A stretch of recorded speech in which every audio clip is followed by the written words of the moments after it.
यार एक मेज लाना जरा, इसको इधर रख लें थोड़ा सा नीचे करके।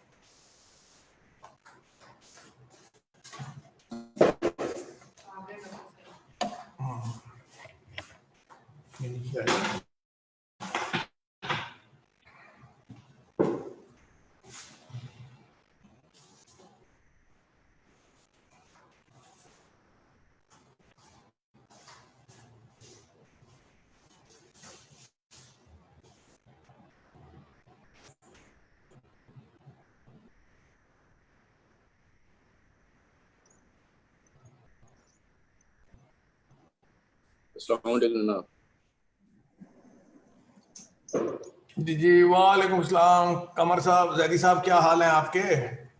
अल्लाह का शुक्र है, अल्लाह का शुक्र है, सब बहुत जी, बेहतर है। आज मेरे साथ यहाँ पे जरा कुछ टेक्निकल इश्यूज हो गए हैं। मेरा जो मेन सर्वर था वो, उसकी पावर सप्लाई हो गई है और मुझे ऑल्टरनेट अरेंजमेंट करना पड़ा है लैपटॉप पे। तो उसकी वजह से मैं ज़रा चीज़ों को यूज टू कर रहा हूँ और मुझे थोड़ा सा टाइम चाहिए, 2-3 मिनट बस, और कि मैं चीज़ें ज़रा इसको सॉर्ट आउट कर लूँ। वो अपने मतलब का कंप्यूटर ना हो तो फिर हाथ उस तरह से चलता नहीं है जैसे चलना चाहिए। तो मेरी आवाज क्लियर है ना जी? मैं बस जी ये सर, पूछना चाह रहा हूँ। बिल्कुल क्लियर है सर, बेहतरीन आवाज आ रही है, बिल्कुल सही है। मुझे तो आ रही है एटलीस्ट, बाकी अब मेरे साथी बता सकते हैं जी। हाँ जी। नहीं नहीं, अगर आपको आ रही है तो इंशाल्लाह सबको आ रही है। बस इस वक्त हमारे पास जो पार्टिसिपेंट्स हैं, 23 ने रजिस्ट्रेशन आज कराई हुई है। और मैं देख रहा हूँ कि अगर डॉक्टर साहब तशरीफ ले आए हैं तो मैं जरा उनको भी वेलकम कर दूँ।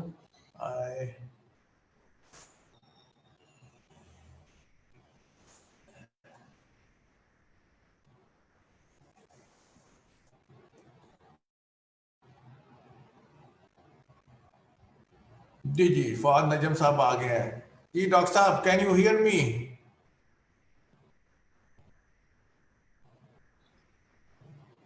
डॉक्टर साहब, आपको मेरी आवाज आ रही है? जी सर, अब आ रही है। There was some issue, so am I audible? जी जी, यू आर ऑडिबल। और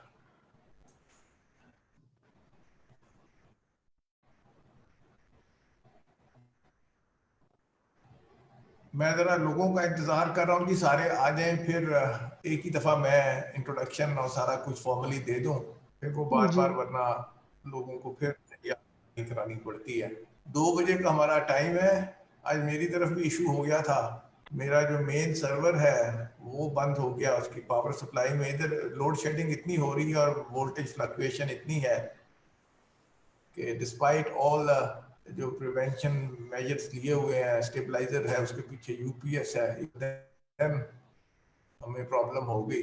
और अब मैंने लैपटॉप पे अरेंजमेंट किया है। अल्लाह ताला हमें इसमें मुझे कामयाबी दे और ये चलता रहे। Should not be any problem, I think so.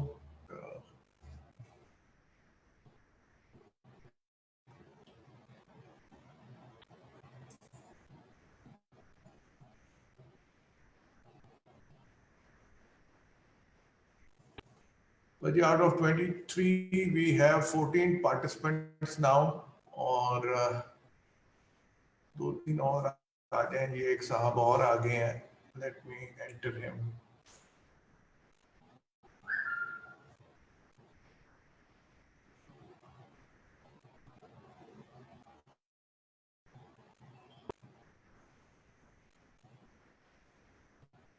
जी इंशाल्लाह 3-4 मिनट के बाद हम फॉर्मली शुरू कर देंगे। तो आप लोग प्लीज, जिन्होंने लाइव कैम ऑन नहीं किए हुए, वो लाइव हो जाएं आप। और उसके बाद फिर मैं अनाउंसमेंट करूंगा और इंट्रोडक्शन करूंगा डॉक्टर साहब का। 2-3 मिनट इंशाल्लाह, उसके बाद मैं वेट कर रहा हूं।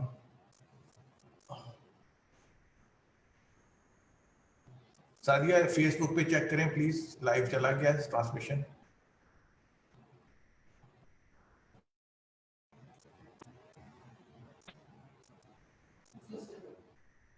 आ रही है?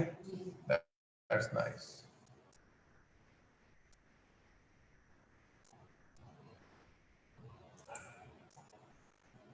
मैं जी हमेशा भूल जाता हूँ, मेरे पसे पर्दा मेरी सादियाँ हैं और हसनैन हैं जो मुझे असिस्ट करते हैं और इस ट्रांसमिशन को अच्छे से अच्छा बनाने की कोशिश करते हैं। मिस सादिया नवीद जो हमारी कोऑर्डिनेटर भी हैं, और हसनैन हमारे आईटी को इसने संभाला हुआ है। अभी सुबह जो जो कुछ हमारे साथ यह मसला हुआ है, he is the key person who has resolve the issues. तो ठीक है जी, 16 पार्टिसिपेंट्स हो गए हैं इंशाल्लाह। Sadia all set? ठीक है जी, शुरू कर दें? Okay, thank you. बिस्मिल्लाहिर्रहमानिर्रहीम। Ladies and gentlemen, I welcome all of you in the 32nd technical lecture of Pakistan Society of Civil Engineers. Today the topic is how safe are our buildings against earthquakes, issues and challenges in seismic risk reduction in Pakistan. Our speaker is Dr. Fawad Ahmed Najam, who is an associate professor in NUST at the moment. So before I introduce Dr. Saab, as usual, as a routine, I will just let you know the rules, and please, it is my humble request that you should follow them in letter and spirit so that I don't have to intervene again and again, which really disturbs the flow of the speaker. Dr. Saab, एक चीज मुझे आपसे पूछनी है. Sorry, one thing I have to ask you, that what is your preference? Would you like to accept questions during the lecture, or as we have a 20-minute session at the last or at the end of the lecture?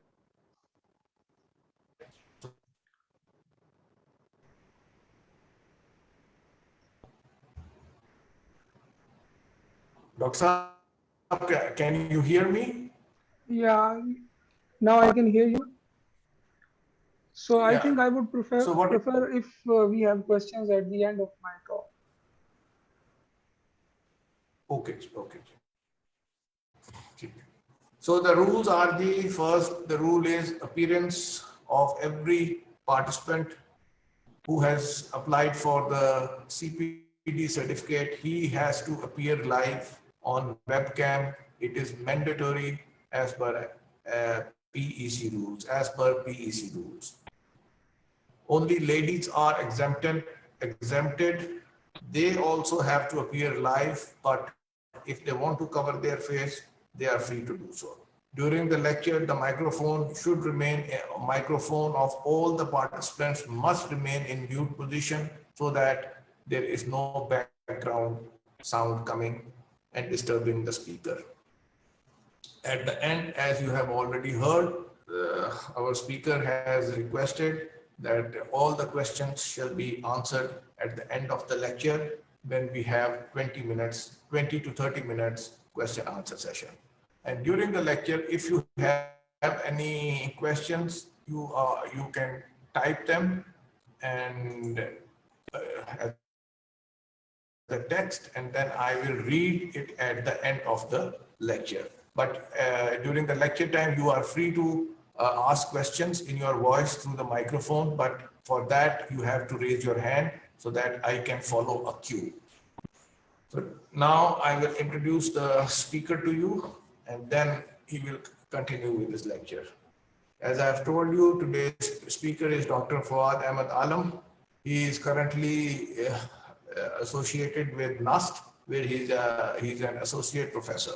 He got his BSc Civil Engineering degree from UET Texla in August 2009, and then he did his master's in 2011 from NUST, and then he proceeded to Thailand for his PhD program, which he completed in October 2017.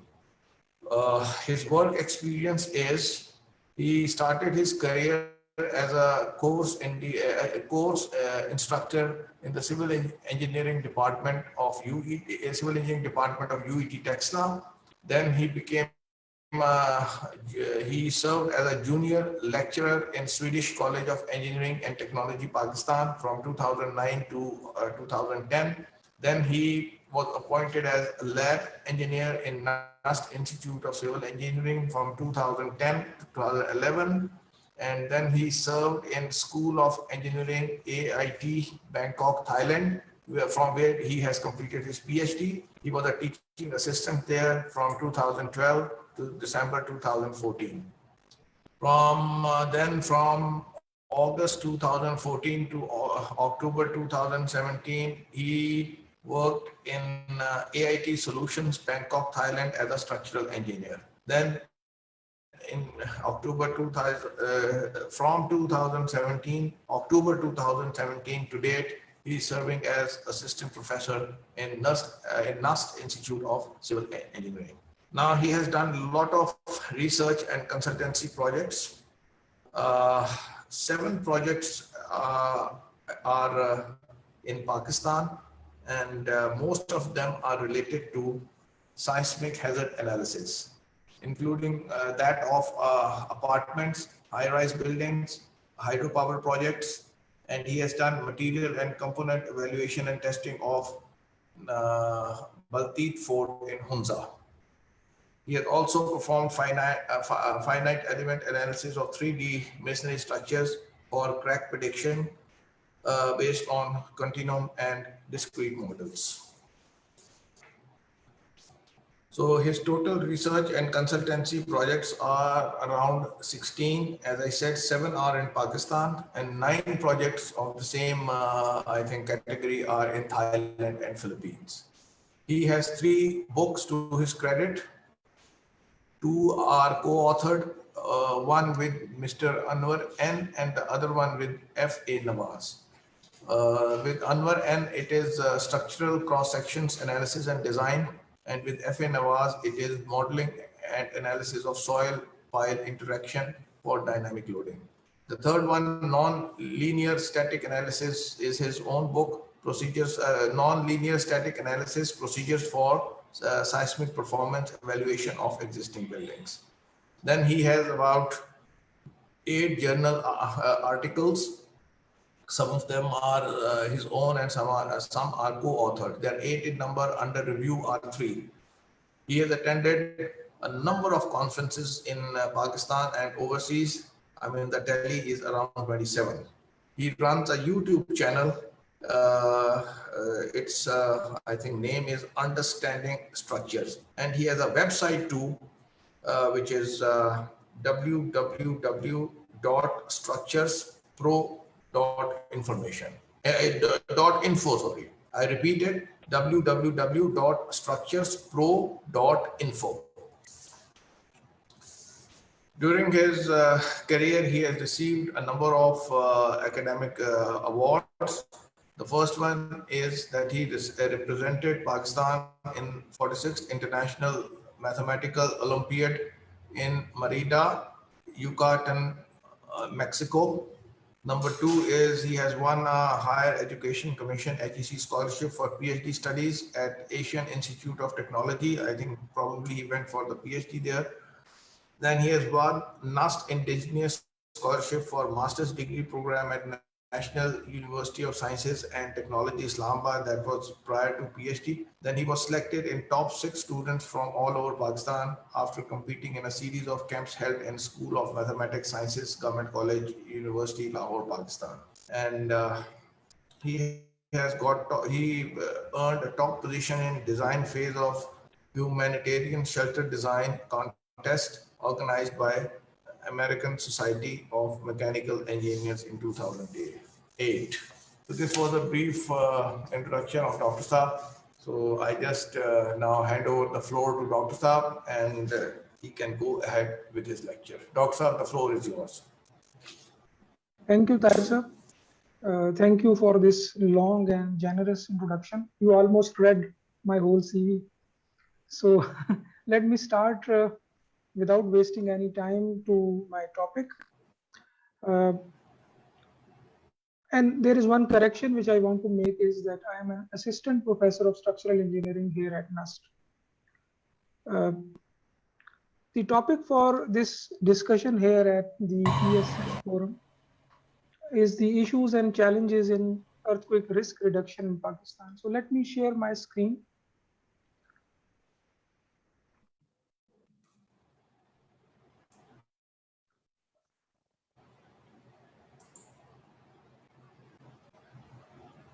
Right. So kindly confirm that my screen is visible. Yeah, it is okay. Go ahead, Dr. Saab. Right. Thank you, sir.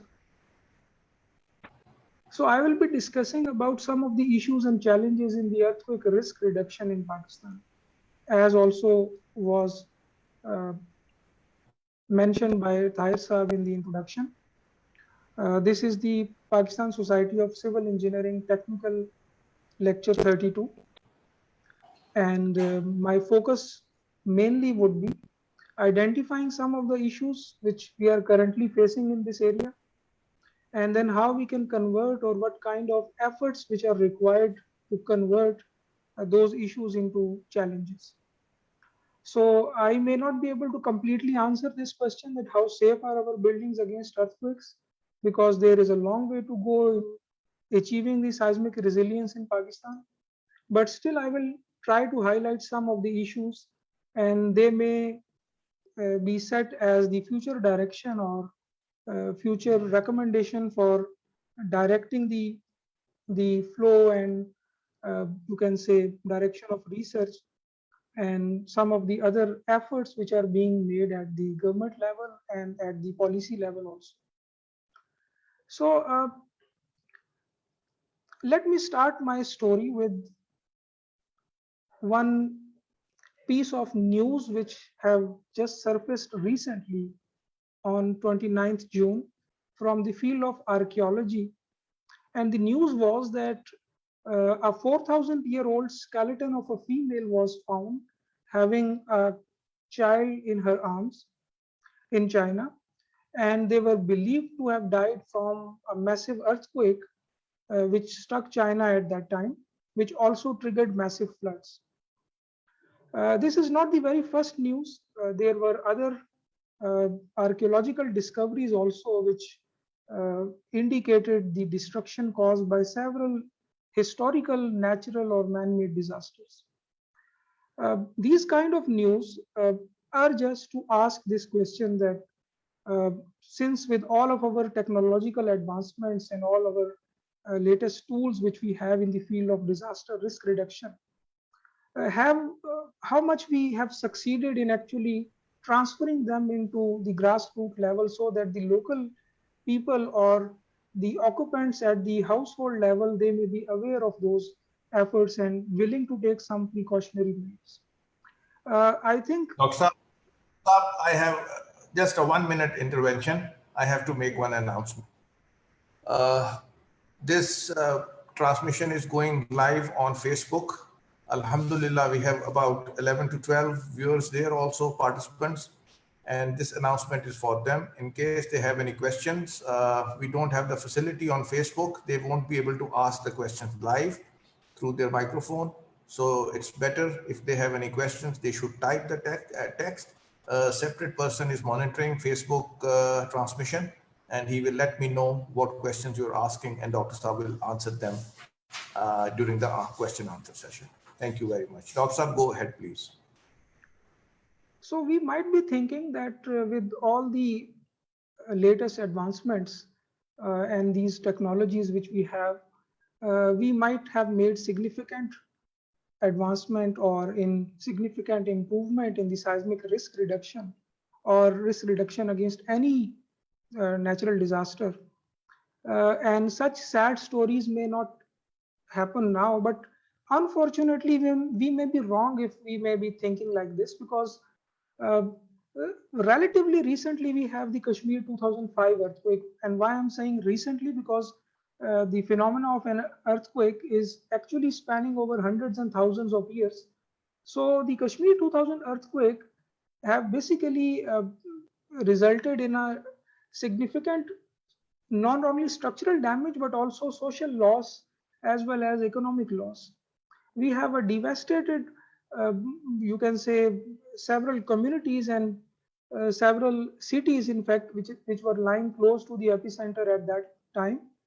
And just to give you an example, and just to relate it to what we can historically see from archaeology and how much progress we have made, is that you may also read some of the records which were available at that time. And from the local newspapers, and several of us also have a cultural memory. Some young people, although we may have people who may have experienced more than one earthquake in their lifetime, but still we have an overall cultural memory of those earthquakes. Although the phenomena itself have spanned over hundreds and thousands of years, but almost all of us have experienced this devastating earthquake at that time. And we know that several of the school buildings, government buildings, and some other public buildings, they were collapsed completely. And this specific text, which I have just taken from one record of a journalist, local journalist, relatively recently published on some death anniversary of the Kashmir 2005 earthquake, he was calling that he have seen actually the big pieces of concrete on ground, the ground which was once some school or college. Actually, he is calling them big pieces of concrete, but we know that they were reinforced concrete slabs which just collapsed because the unreinforced masonry supporting those slabs were collapsed. So there are several issues which may be addressed right at structure level, but also at the awareness and capacity building level also, which I will be discussing. So the point is that those kind of sad stories keep on coming from all parts of the world still, with all of our developments and all the latest tools. So as a whole, we may not be that successful in transferring or converting some of the research outputs and technological advancements into actions at the right level, actions at the grassroots level. We may not be that successful in that.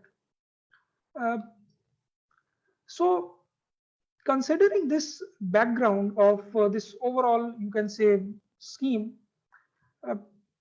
let me show you some of the basic things which we can discuss later, and also I'll address them one by one also. This picture is taken from the mainstream media, and this is a typical picture of the Kashmir earthquake, damage caused by the Kashmir 2005 earthquake. And these are those pieces of concrete which the local journalists were mentioning, and they are basically reinforced concrete slabs supported on unreinforced masonry.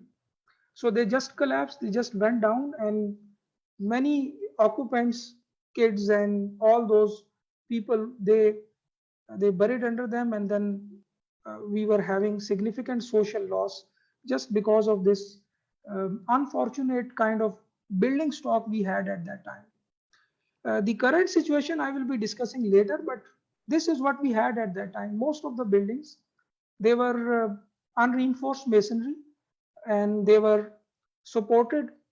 Basically, they were, you can say, the heavy roof on top of them were the basic reason, and the out of plane collapse of masonry infill wall was the basic reason. Identified by several reports and several research outputs after that. So let's start this whole story with a bigger picture. I think we are all familiar with this global seismic hazard map, originally developed by G-Shape, although it is an old version, but still I just wanted to keep it here because it tells us that we unfortunately are one of the countries which are lying on the boundary of two interacting plates. In fact, three in case of Pakistan: Eurasian, Indian, and Arabian plate.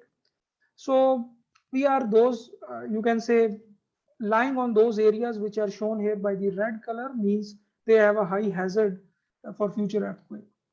So you can compare some of the numbers also by having these kind of visuals, but I just wanted to tell or give an overview of what we have, the level of hazard what we have. So there are very few countries which have a high seismic hazard more than us. Very few countries. So we are in one of the most seismically vulnerable areas. Similarly, another story which presents the seismic hazard map for the whole Southeast Asia, and we can see here the numbers in terms of peak ground acceleration are also visible. So we are in areas which are highly susceptible to future earthquakes. So these kind of hazard studies globally, they give us an indication that where we actually stand if we talk about the level of and the probability of future earthquake in Pakistan. Now let's relate that high hazard because I will be discussing the hazard related issues later also, but I just want to quickly relate that with the existing building stock in Pakistan. According to a relatively recent study in 2010 basically, but the current number may not be varying that much. 93% of the existing building stock in Pakistan is unreinforced masonry. They are non-engineered. 93%. It is a huge number. You can see here that compared to some of the other countries, we have the highest percentage of unreinforced masonry in Pakistan. And we have the traditional burnt brick masonry, which is very weak in the out of plane direction. And we still keep on using it. Most of our building stock is made from these kind of weak structural system in out of plane direction. So this is something which we should focus directly. All the efforts, all the research outputs, all the policy making, they should directly focus on unreinforced masonry. So this is the very first starting point. Whatever you are doing in the field of reinforced concrete, in the area of some other like steel structures, for example, they may be addressing just to 7-8% of the total building stock. So we have to come up with a national policy or national action plan to improve the seismic safety of this 93% unreinforced masonry. We know already that this conventional masonry system, which we use in Pakistan and some of the other developing countries also use the same system. Burnt bricks laid with loose or weak mortar joint, and then the out of plane stiffness is almost zero. Out of plane strength also is almost zero. We know that this conventional system has several issues. It is the first type of structure which collapses as a result of an earthquake. It is very weak in out of plane direction. It is unable to dissipate seismic energy. And if it is not confined properly, it may have an out of plane collapse also if it is not anchored properly. And it also offers some advantages, but it also has significant disadvantages also. So we know that it is low cost. So this is the reason why it is, we still keep on using it, even by knowing that some of the issues related to that. They may provide some better insulation compared to some of the other systems available in low cost, but still we may develop some improved masonry systems, and I will discuss one of them, one potential candidate for this. And it may also perform well under gravity loading, but this is not our concern right now. We will be focusing mainly on the lateral loading, and therefore in lateral loading this kind of a system is very weak. The burnt brick we know already that they are very heavy, and therefore they may cause significant social loss also, apart from the economic loss. So if we look at the historical pattern of earthquake, the damage which they have caused, we have to rephrase our question. On the left, we have the Balakot city after 2005 Kashmir earthquake. And I keep on using these pictures because in all of the presentations and seminars, because they give a very clear indication of what actually the condition is. On the left, we have Balakot after 2005 Kashmir earthquake, and we can see that the whole city is completely leveled. We can see all those big pieces of concrete as the local journalist experienced at that time, or explained at that time, but basically they are reinforced concrete slabs which just collapsed because of the collapse of supporting masonry. On the right, we have a close-up picture of one of the collapsed houses. The person in the yellow or orange is basically, this house is his own house. And this picture was taken 1 month after the Kashmir 2005 earthquake. And the message I want to give you here is that just imagine that the earthquake once occurs, it becomes the permanent part of the lives of those people. So he is just sitting on top of the rubble of his own house, and he is forced to actually carry out his day-to-day routine or resume his life after the earthquake. So we may need to rephrase this question when we ask that how prepared enough how we are to handle the next big earthquake, we actually have to rephrase it to how safe are our buildings against earthquakes. So if we have more safe infrastructural facilities, we may develop in the preparedness and the loss mitigation also. So just to give you a recent example, and I want to make a point that even a relatively low magnitude earthquake may cause significant damage in our local scenario, considering the quality of construction and some of the other issues in our construction industries. So in this table on the top left, you can see some of the relatively recent earthquakes. In fact, the Kashmir 2005 is also included, but after that we have 2008 Ziyarat earthquake. Then in 2013 we have two earthquakes, both greater than magnitude 7 in Balochistan. Then in 2015 and also the 2019 new Mirpur earthquake. The first one in the list is magnitude 5.6, and according to some magnitude scale it was even magnitude 5.2. Although it didn't result in casualties as much as some of the other earthquakes, but we have seen almost all types of damages in this relatively low magnitude earthquake. 5.6 is considered from low to medium, but we have actually seen the cracking in infill walls. We have seen complete collapse in some cases.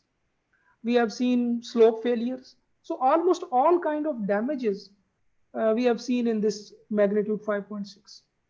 So it shows that even a low magnitude earthquake, when occur at relatively shallow depths, may cause significant damage. So all of these indications are clear. Our building stock is not able to actually resist severe ground shaking, or in some cases even moderate ground shakings. So from now onwards, if we talk about the earthquake resilience in Pakistan, I will be discussing on just 4 areas, and I will try to cover some of the aspects, some of the issues in these 4 areas. The first area, which is my own area, and it is the research and academics.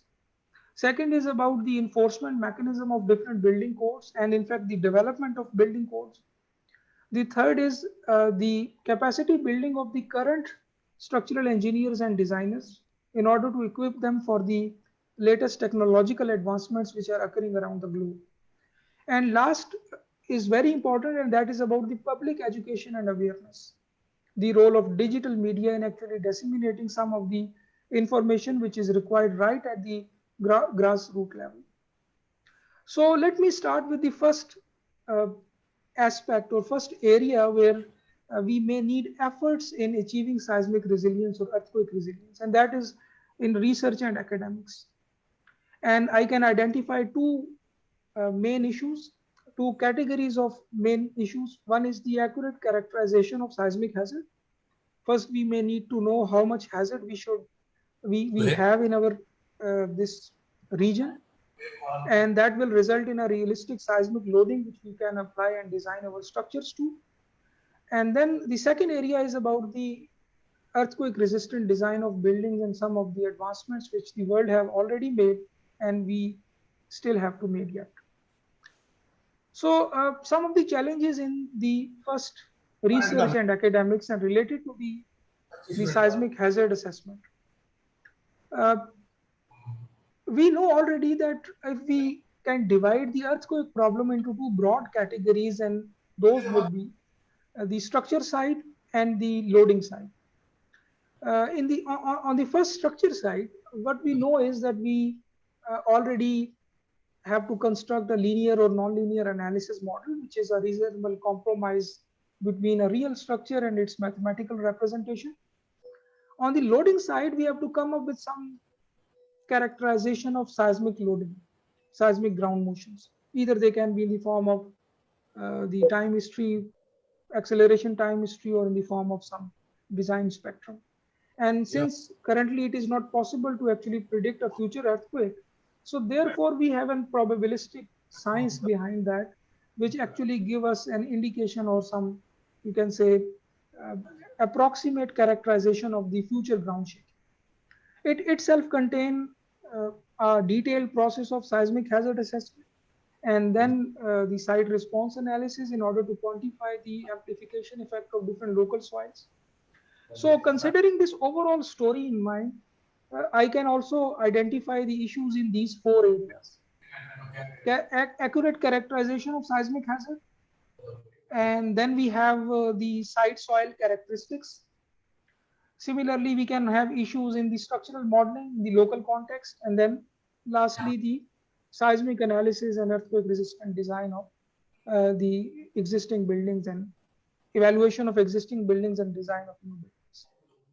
So in the first area, the accurate characterization of seismic hazard, the very first issue which comes in my mind is a reliable, complete, and a comprehensive earthquake catalog for Pakistan.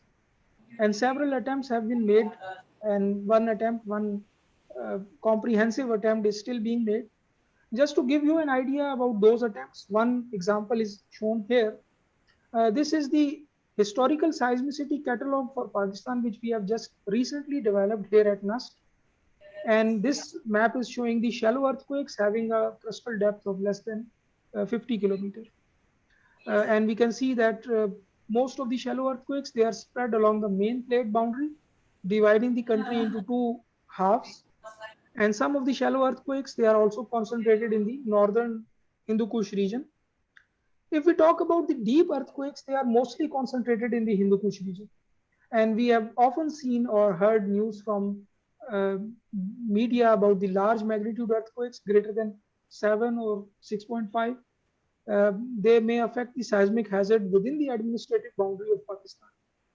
So you can see some of these stars here, star symbols on the northern side in the Hindu Kush region, and they are all earthquakes with magnitude greater than 7.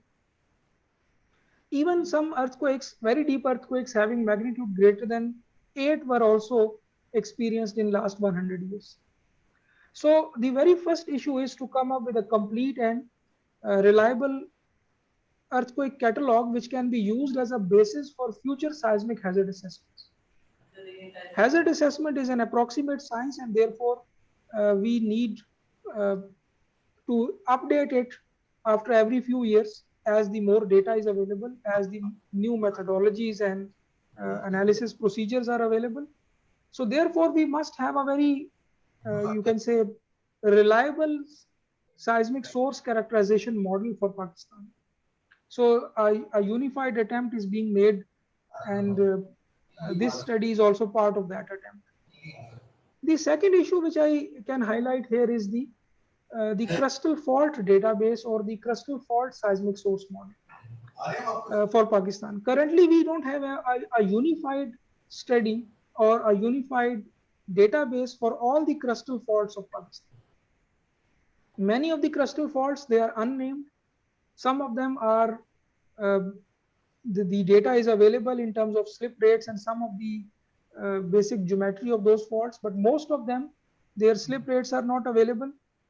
And there may be several of them which are not even identified or discovered yet. So this is one example where the global earthquake model database is shown with 110 faults which are available in that database, but this database still miss some of the major faults in the northeast of Pakistan.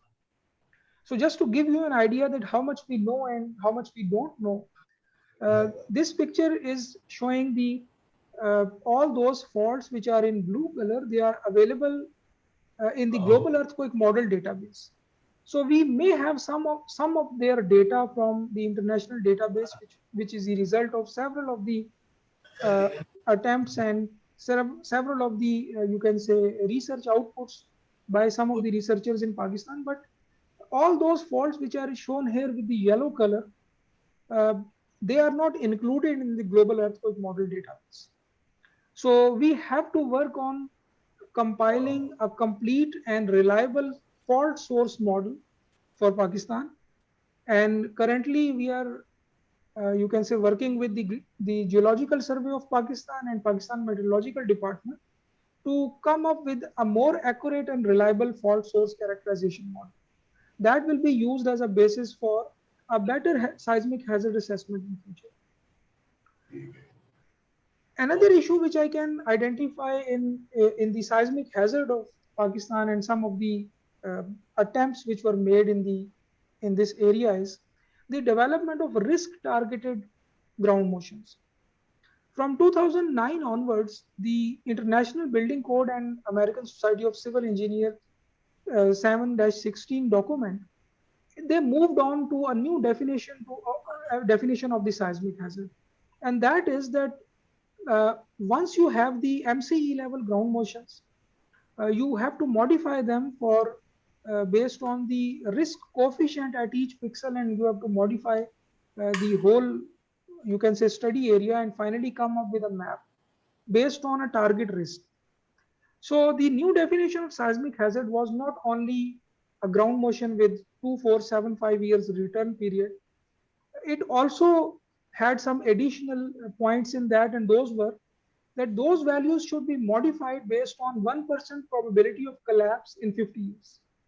All those buildings which are designed on that hazard level should have a 1% probability of collapse in next 50 years of exposure. This was the new risk targeted MCE level ground motions. And since 2009 onward, the USGS have started making those maps which are risk targeted.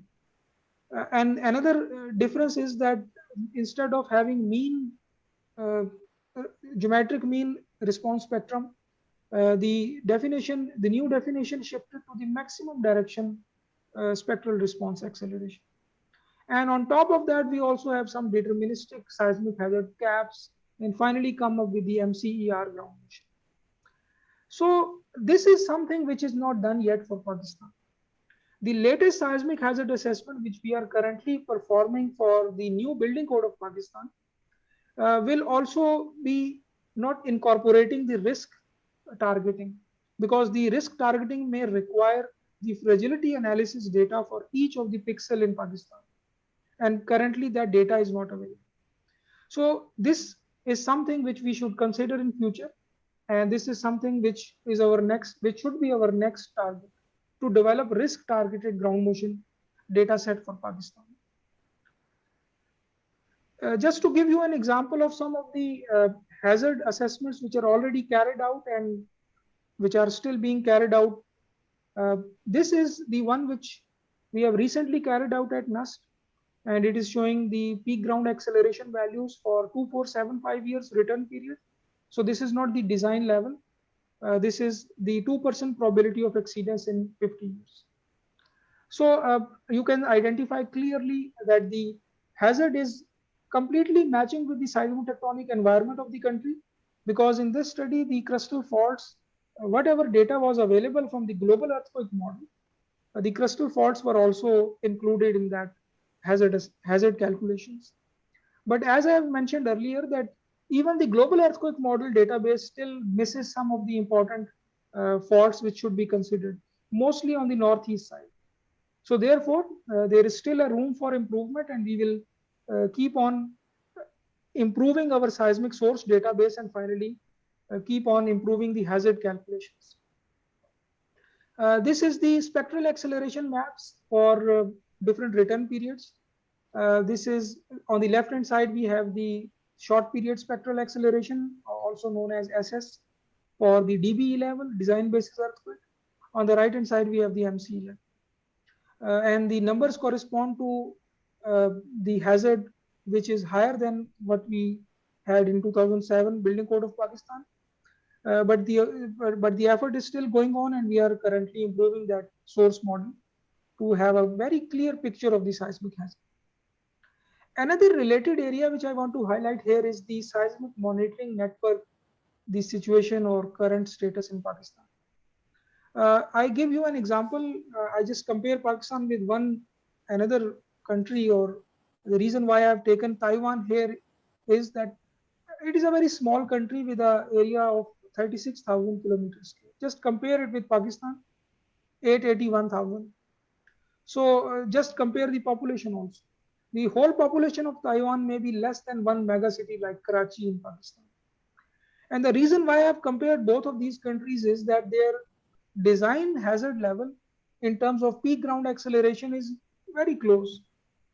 The maximum hazard, as indicated by the national seismic hazard maps for Pakistan, the current one, unless we just replace it in this year, but if we talk about 2007 one, it is 0.32 G, the maximum PGA which we may have in Pakistan, which is classified following the UBC methodology as zone 4. In Taiwan, we have 0.35 G.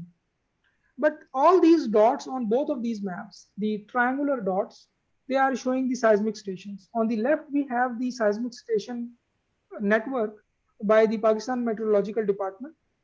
And on the right-hand side, we have in the same thing in Taiwan. So you can clearly see how much, you just compare the scale. You can't even count those red dots. Each of them is a seismic monitoring station. But on the left, we can count, although having a great area and a big population, huge population, but still we may have maybe 20 to 30 maximum. And still their data is not open source. And there may be some issues also with the data, because we have carried out hazard assessment and we really had some of the challenges or issues in the form of getting that data, real-time history data for accelerations. So this comparison shows where we actually lie and where we need to progress. The development of an integrated, comprehensive seismic monitoring network is the need of the hour for Pakistan. Similarly, another area in the same overall theme is the liquefaction potential of some of the sites in Pakistan.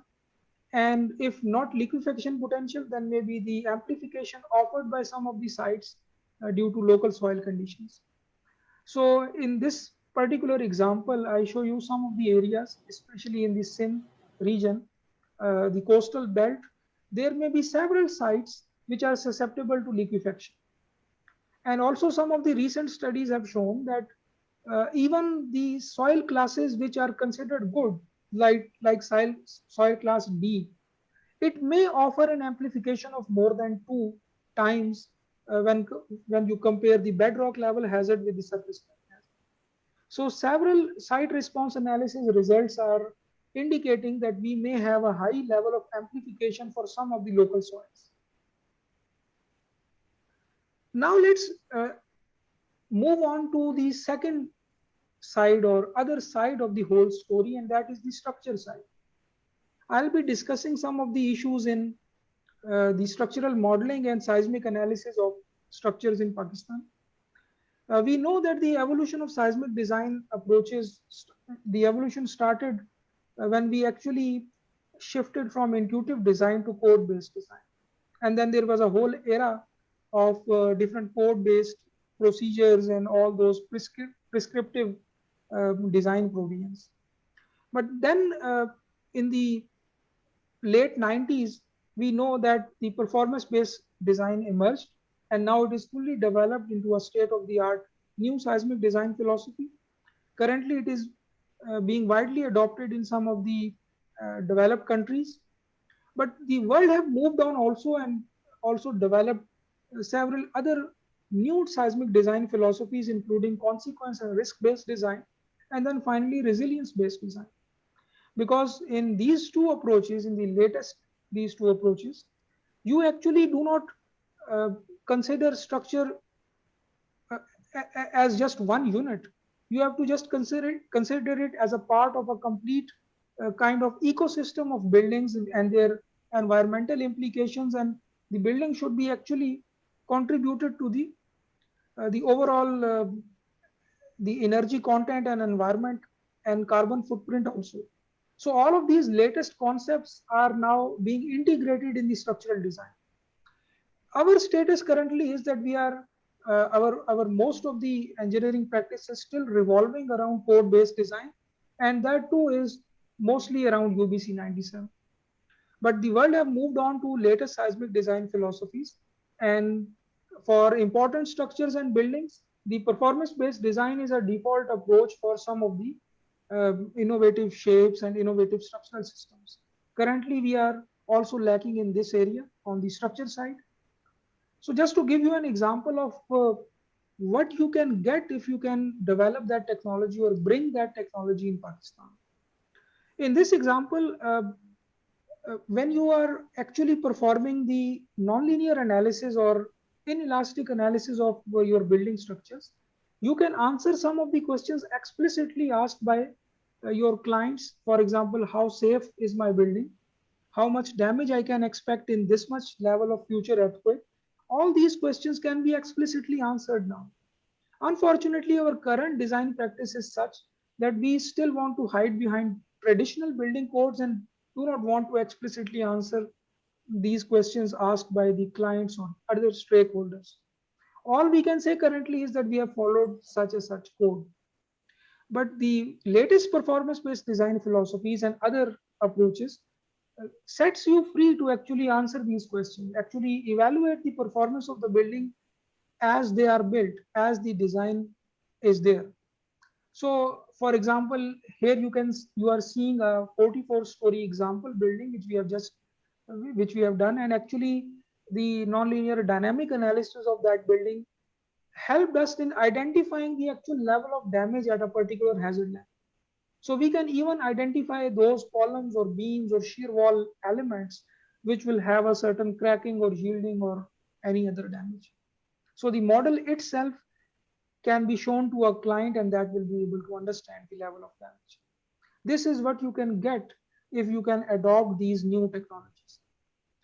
On the right hand side, you can see, for example, the progression of structural damage as the building is being forced in the lateral direction or pushed in the lateral direction. And also the cyclic, if you push it and pull it, you can keep on going until the building can be have significant damage, and therefore you can understand the progression of damage. The point I want to hear is that on the x-axis you have the roof drift of this particular building, and on the y-axis you have the normalized base shear normalized by the weight of the building.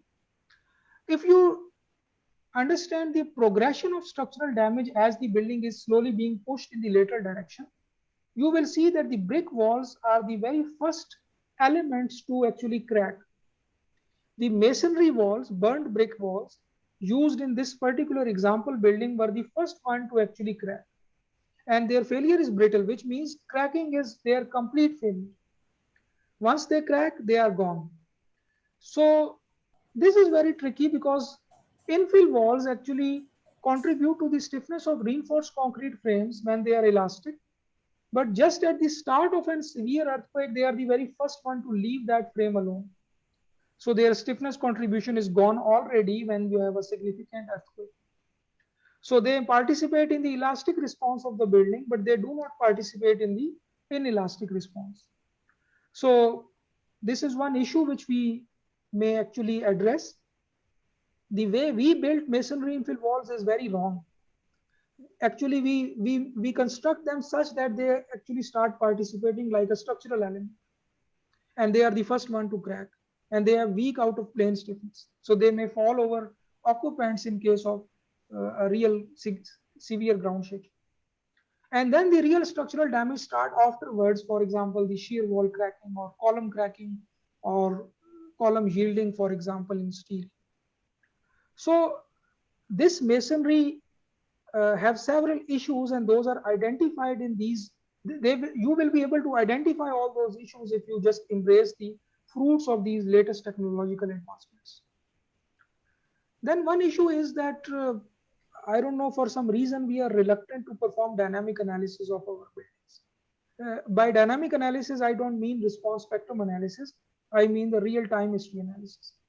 Maybe the reason is that the time history analysis require the selection of the representative ground motions, and those require actually to understand the seismicity of your area, and therefore you will be able to actually select some representative or suitable ground motions. So this issue we have also tried to address and I will show you some of the efforts made at NUST.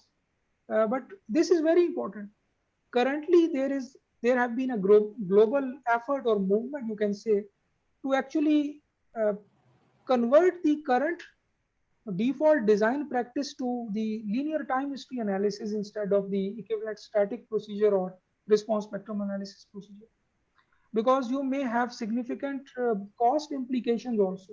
You may bring economy also if you perform dynamic analysis for the purpose of structural design, because when the building is actually shaken, the forces will be allowed to interact, different elements will be allowed to interact in dynamic manner, and therefore the estimate of design forces you will get at the end will be more realistic, and in some cases it will be less than what is predicted by the traditional seismic analysis procedures. We know that the model combination rule in the response spectrum analysis is very conservative, so that may be addressed if you actually perform the real dynamic analysis. So in this figure, I just show you some of the model analysis results for some example buildings which we have did. This also is one area which need to be addressed and which need to be, you can say, we need to mainstream the understanding of model analysis and model properties. Currently, most of our practicing engineers, they do not focus or they do not consider model properties of the building right at the start of the design process. I keep on telling different designers and my students also that if your first mode is torsional, do not go ahead. Please try to fix that before you actually start calculating reinforcement and actually finalizing the geometry.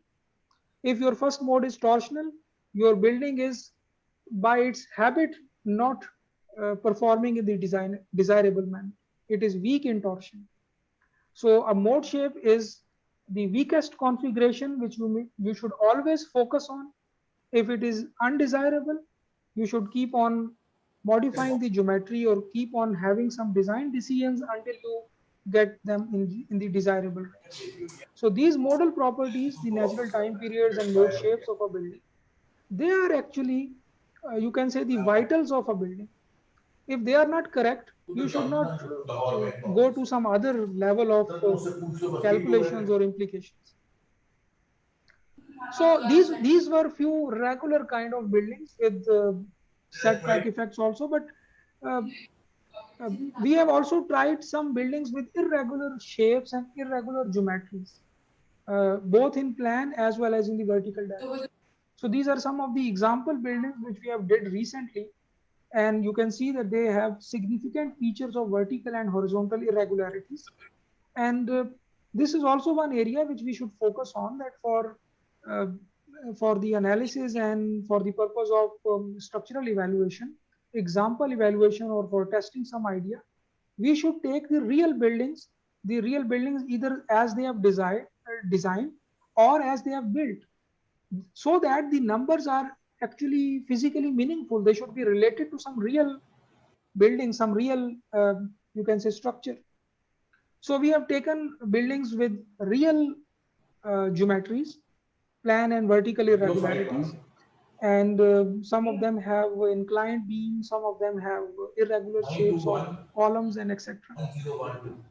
This study I want to highlight specifically is to just show you one issue which we may consider, and that is the multiple application or repeated earthquakes, which means that a building in its design life may experience more than one earthquake, and it may damage or get into some nonlinear range, inelastic range, as a result of one earthquake, and then it may not perform well under the second earthquake as desired by the designer, because of the initial damage which is accumulated as a result of first earthquake. So, and specifically in the areas like northern areas of Pakistan, where we may have large magnitude earthquakes from Hindu Kush region, there may also be some aftershocks. There may be some foreshocks also. So buildings may experience more than one earthquake in their design life.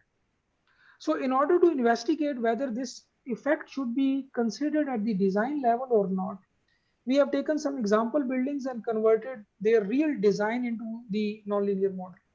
So we have actually used their actual amount of reinforcement provided by the designer and the actual geometry and cross-section sizes, everything.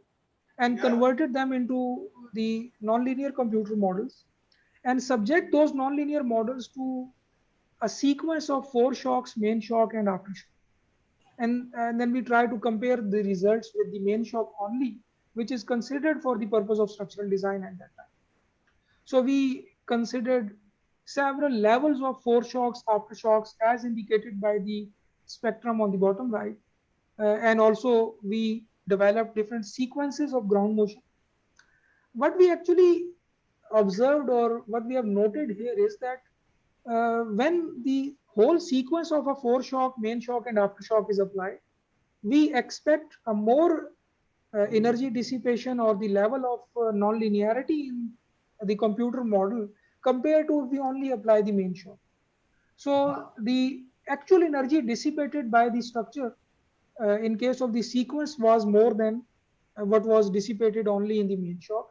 And actually we can convert those dissipated energy, or we understand that dissipated energy in the form of the nonlinearity or the level of nonlinearity experienced by different structural elements in that particular structure.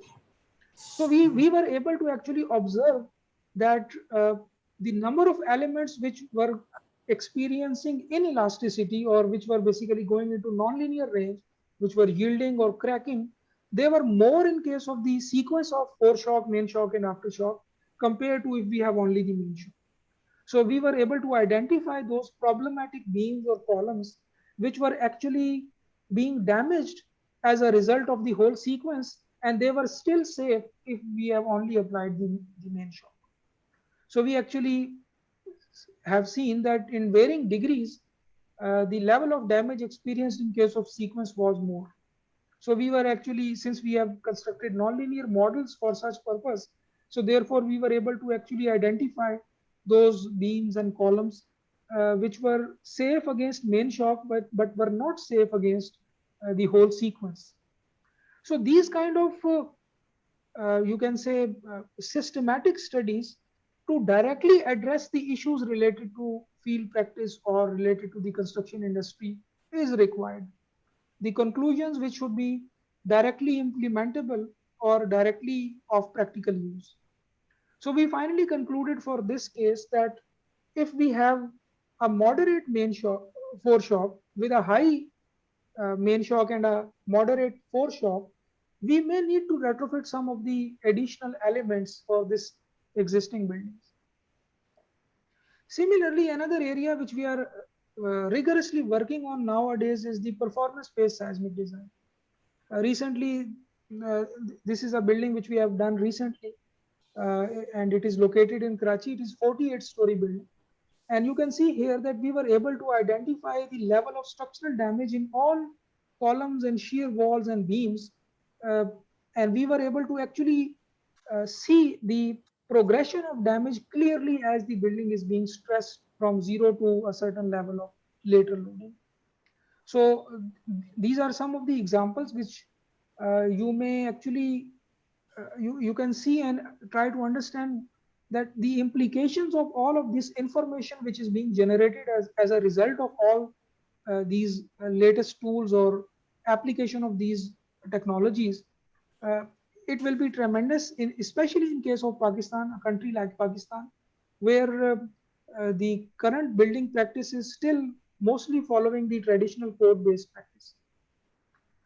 This is another example of the building where we have actually identified the damage of all the shear walls, all the columns under different types of ground motions. So we were clearly able to understand which kind of ground motion was more damaging to this particular example. So for different ground motion sets, the structural damage expected was different. All those shear wall elements which are shown here by the red color means that they are already cracked. This picture can even be shown to a stakeholder or a client which may not be a structural engineer, for example, but still he will be able to get the answers which he requires from us. Another area which I want to highlight here is on the structure side is the seismic resilience of buildings having historical or cultural importance. As also was mentioned by Tahir Saab in my introduction, that I was involved in the structural and material assessment of the Baltit Fort, which is located in Gilgit-Baltistan in Hunza. And what we did as part of that investigation is that we have actually try to understand the seismic performance of cribbage system, which is a very common structural system in that part of Pakistan.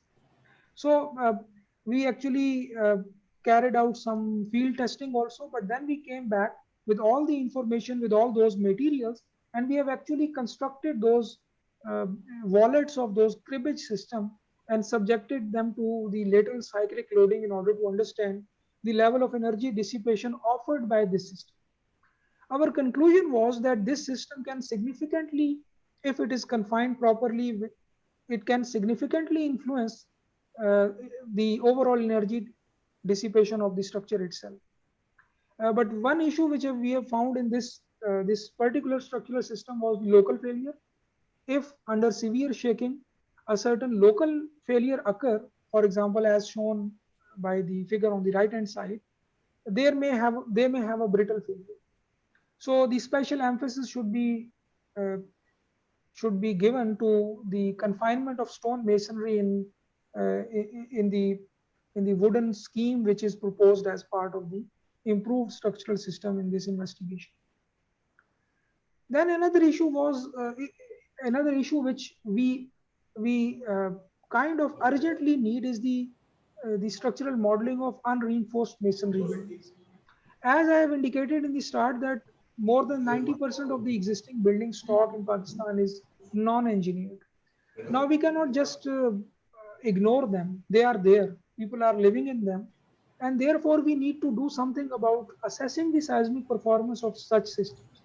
And obviously the very first step would be, on the structure side, would be to actually model them, subject them to ground shaking and lateral loading and see how they perform. So this is some area which is, no one is actually really working on modeling of unreinforced masonry buildings. And that is, for example, in order to first understand the different failure mechanism offered by our local masonry, and then try to simulate them in different software packages based on finite element analysis. And they should also be, the idea is that they should be the mainstream programs. We know that we can perform micro modeling of these kind of walls or buildings with unreinforced masonry, but the common design practice may not be able to follow those specialized modeling techniques which are being used in the academia. So what we need is that all those research findings should be converted into some simple guidelines, simple modeling guidelines, which a common designer can use in the mainstream commercial programs in order to include the effect of, for example, masonry infill, or in order to model unreinforced masonry. One possible solution which I can think of this issue is the equivalent frame modeling of unreinforced masonry, and that is already proposed as being used all over the world.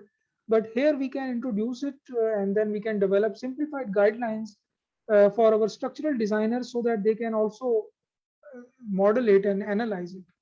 The idea is that once you have a real masonry geometry with some openings and everything, you convert them into an equivalent frame.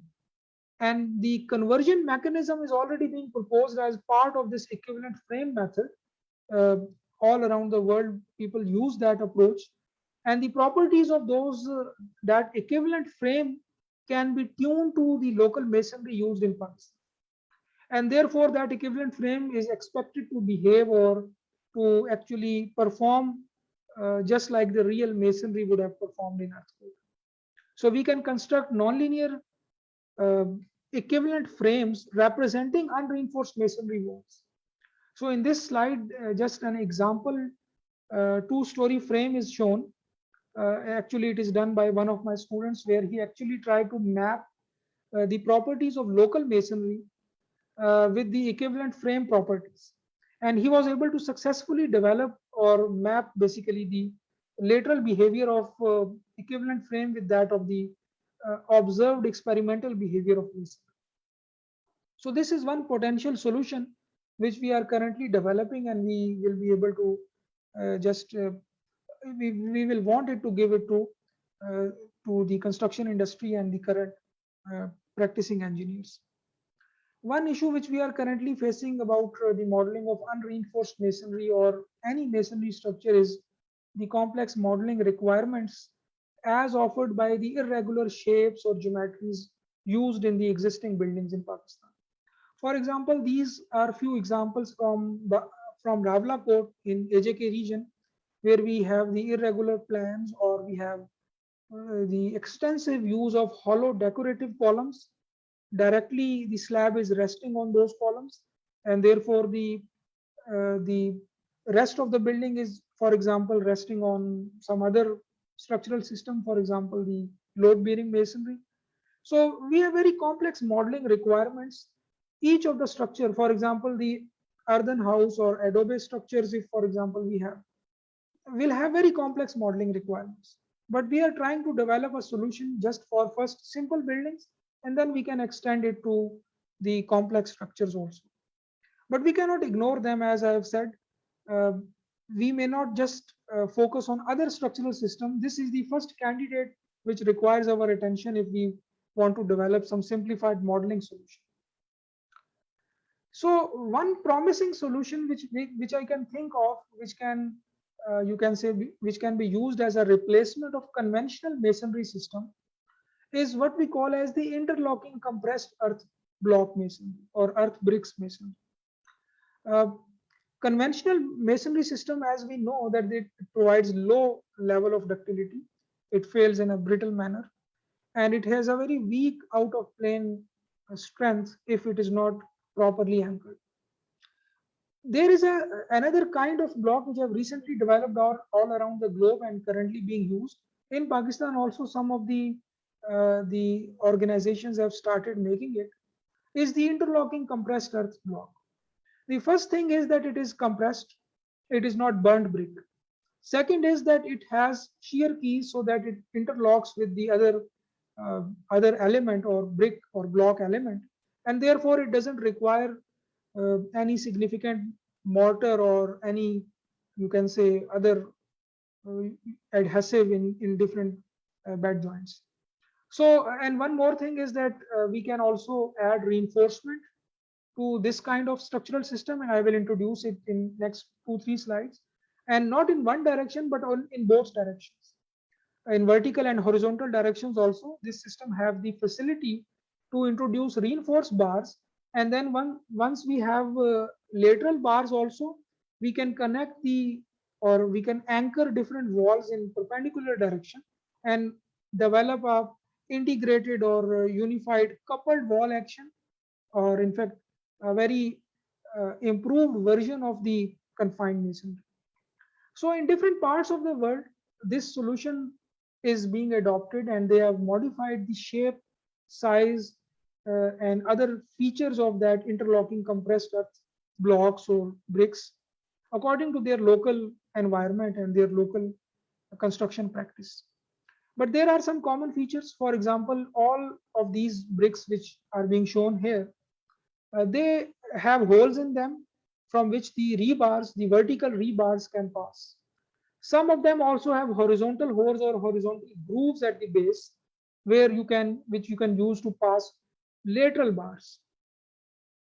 Some have one hole or some have two holes. Their sizes are also different.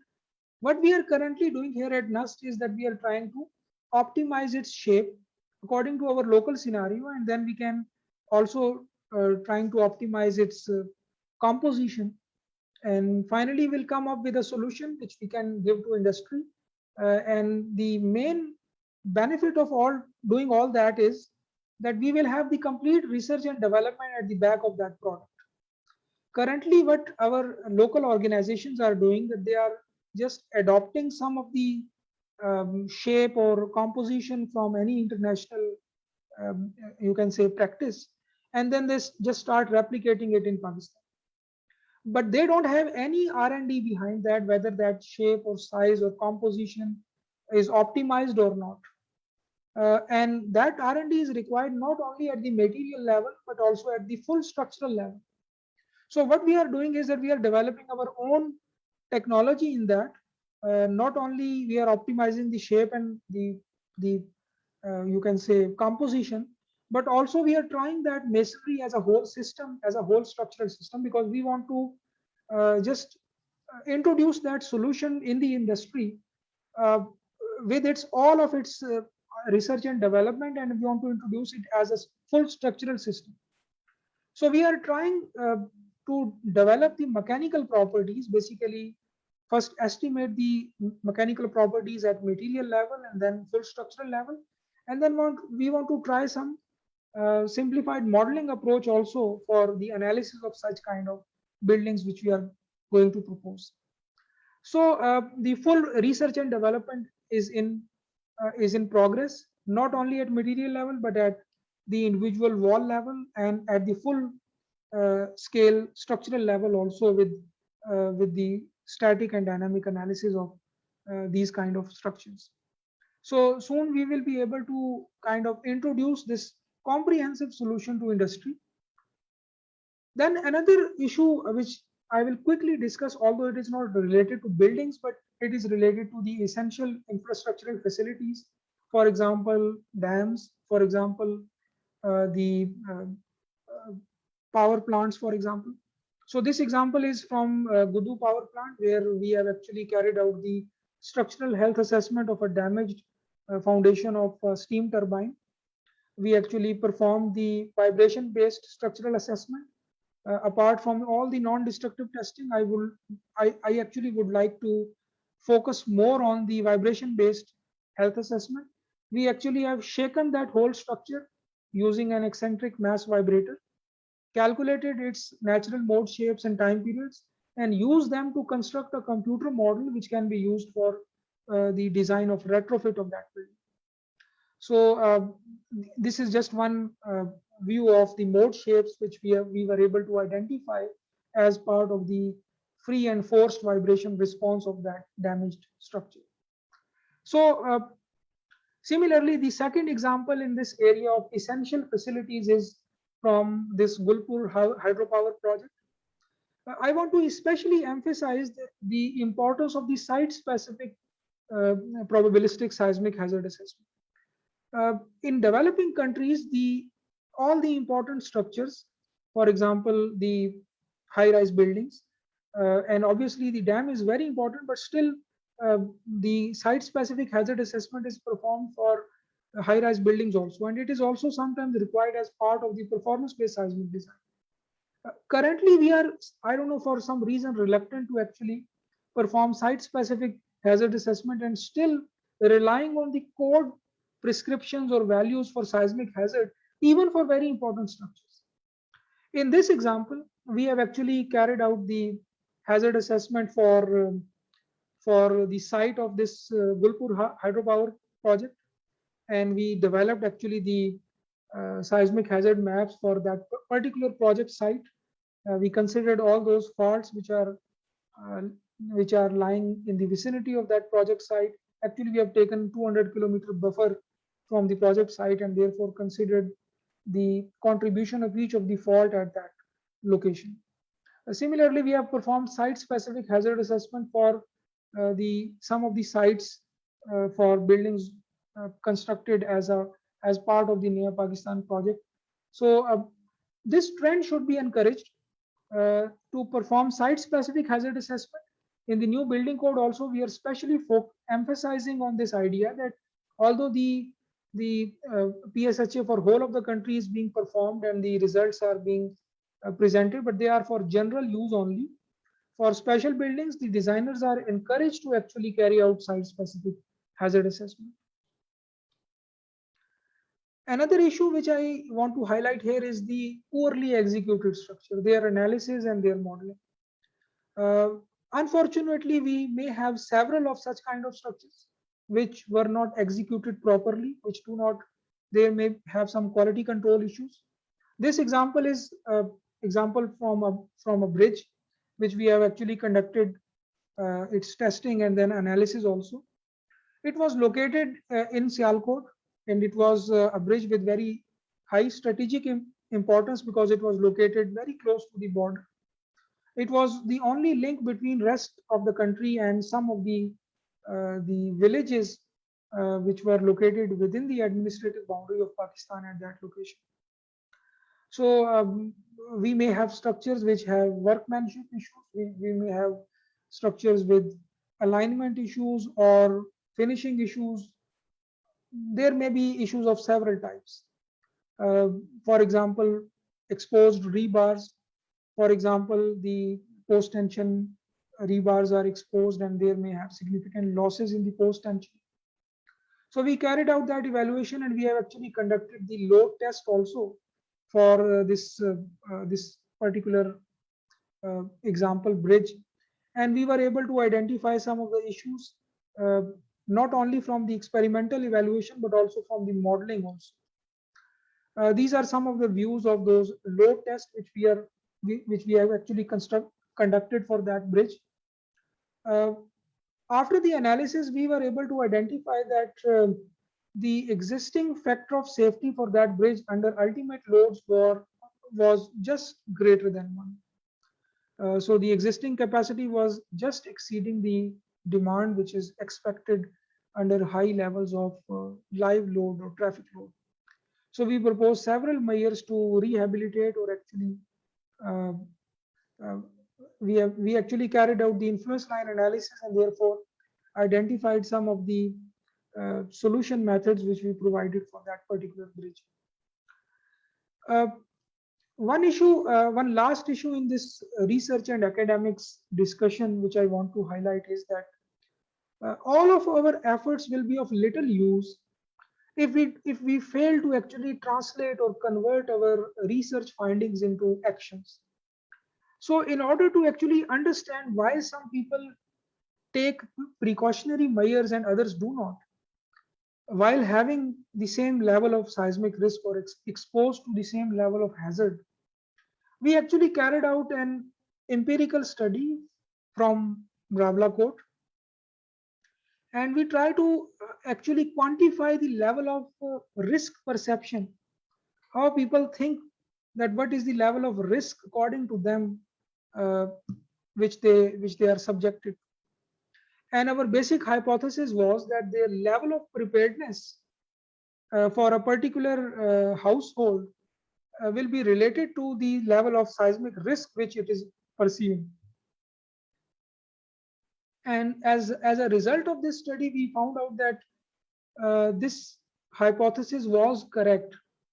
People who think they are more at risk, they are easily willing to take some preparedness measure compared to the ones which don't think that they are at risk. So we actually try to quantify 4 dimensions of risk perception, actually seismic risk perception: fear, trust, awareness, and attitude. Fear of earthquakes, trust on the local development authorities, awareness about the actual earthquake phenomena, and their attitude towards that phenomenon, whether they are willing to take some action or not. Surprisingly, 91% of the respondents in that area, Rawalakot, believed that they will experience an earthquake in their remaining lifetime.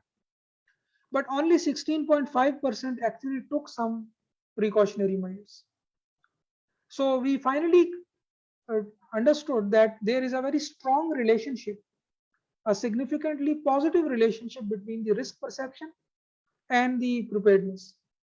Currently, the preparedness level was not that high, but the people who perceived risk more were willing to take an action more easily compared to the ones which were not perceiving risk. A vast majority of the respondents were unaware of the actual earthquake phenomena.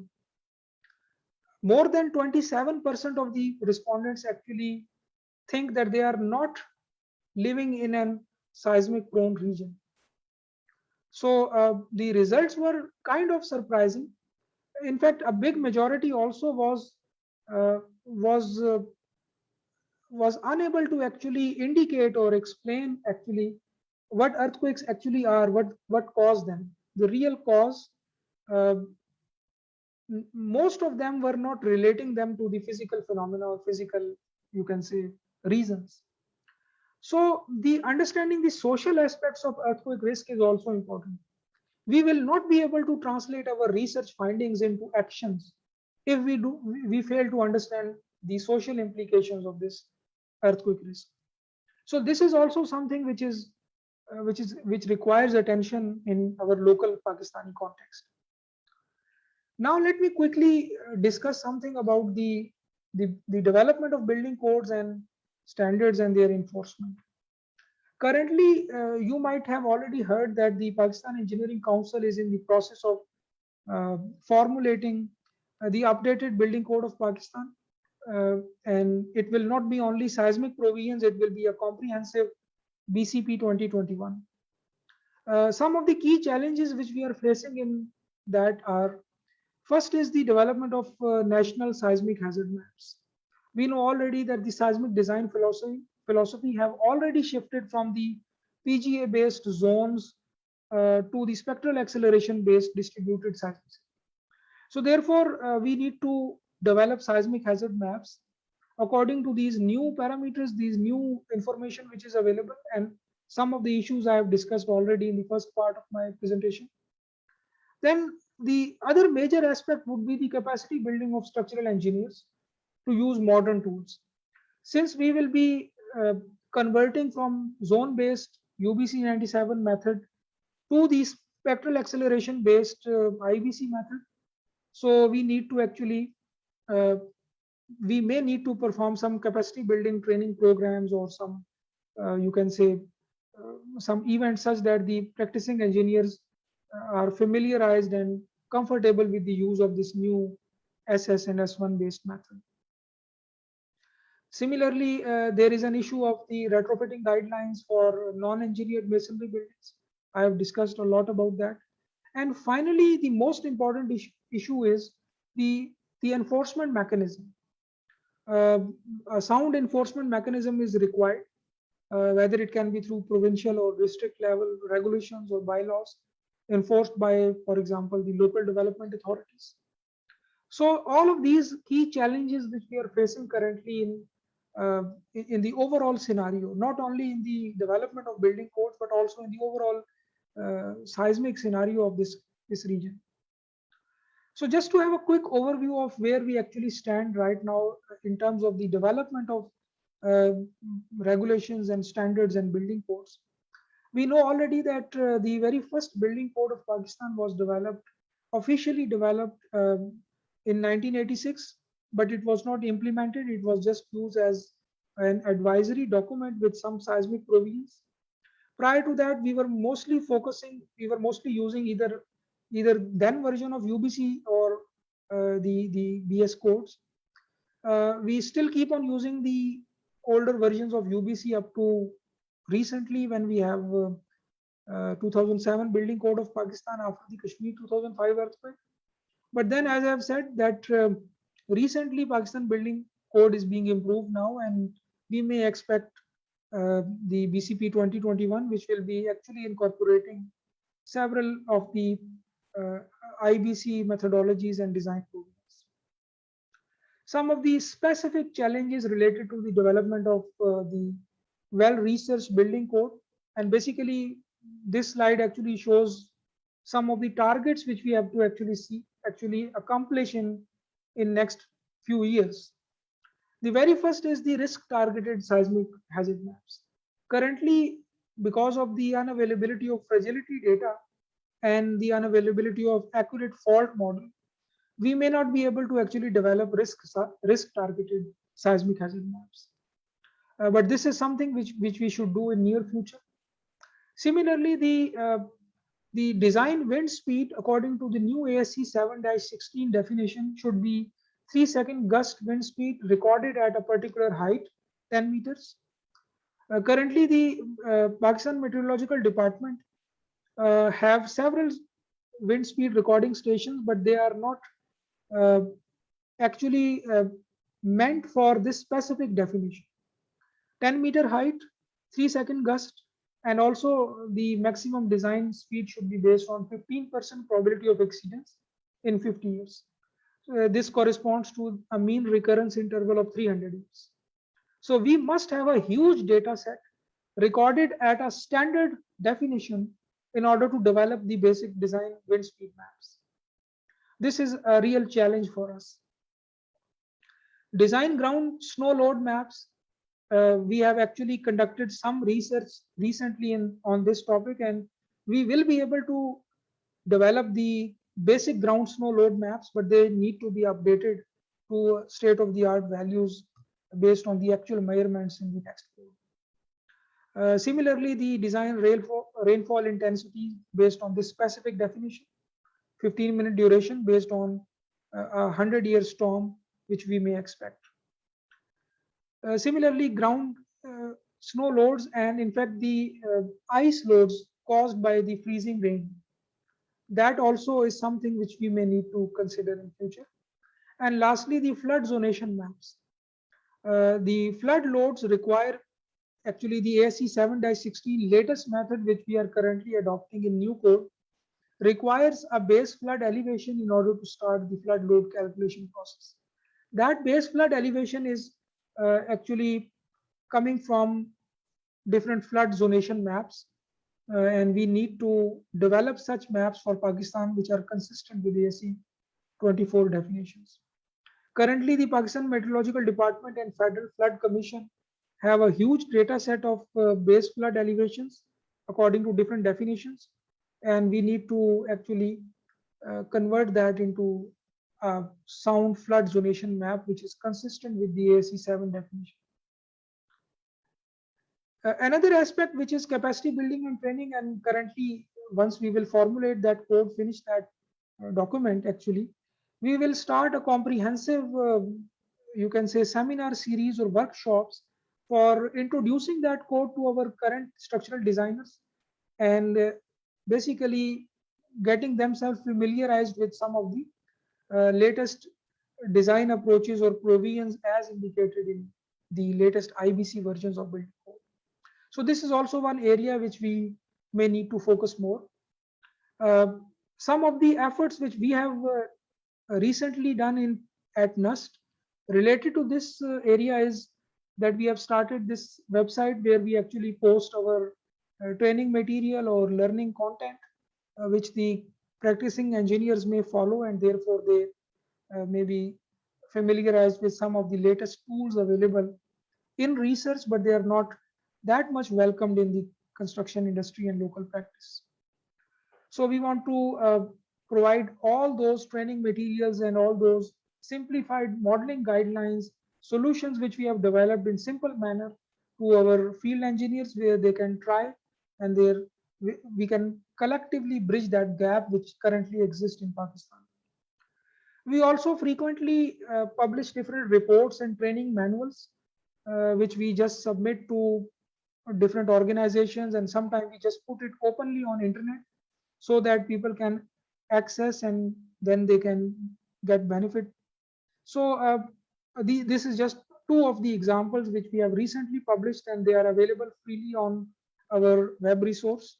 For example, this one, recently we have developed detailed recommendations and guidelines for the improvement of building code of Pakistan, and this is not valid for this effort. This will remain valid for future efforts also. So this is available on our web resource. Similarly, we keep on updating or addressing some of the practical issues which are faced by the construction industry and some of the practicing design engineers, and then we can work together as to find some solution. The last point which I want to highlight here is the public education and awareness. As I have said earlier, that all of our efforts will be of little use. In some cases, they may be of no use at all if we fail to convert them or transfer them at the grassroots level. And one of the most effective tool is the local media for public education and awareness. So all of those who are related to this area of seismic resilience and safety and vulnerability, they should keep on using that medium in order to sensitize people that the buildings which they may be living in, they may not perform well in future earthquake. They may have significant deficiencies which may need to address. And for the structural designers, they may need to focus more on latest tools, the use of latest tools. They may need to improve their understanding of structural behavior and rely less on just software outputs to actually come up with safer designs. So all of these efforts are actually to finally come up with a comprehensive and you can say integrated action plan against the seismic risk or in the favor of seismic resilience of Pakistan.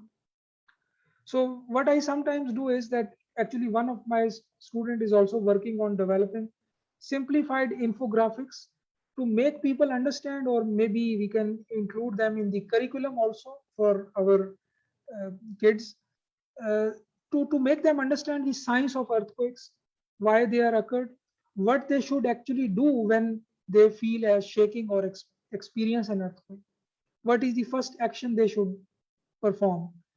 And all of those information is now converted into easy to understand local language so that people can uh, the layman or our next generation can be trained in such a way that they actually understand its science and they actually understand what they should do once they experience an earthquake. So finally, I just will close my talk on this point that all of these efforts may not be considered in their you can say in their own or in their single aspect. Actually, all of the efforts should be integrated. Obviously, the role of well-researched building code is far more than, for example, the role of individual designer or individual organization. But still, the academia in terms of research and development, the role of civil society, the role of practicing engineers, for example, and similarly the role of government organizations and disaster preparedness authorities may not be undermined, and therefore they all need to have an integrated effort if we want to achieve earthquake resilience in Pakistan. So with this message, I will end my talk here, and if we have any questions, we can discuss now. Thank you very much, Dr. Saab, for such a wonderful and informative lecture. So, ladies and gentlemen, if you have any questions, please come forward and you can raise your hand so that I can follow a queue in giving you the turn to ask the question. So if any questions, kindly ask them now.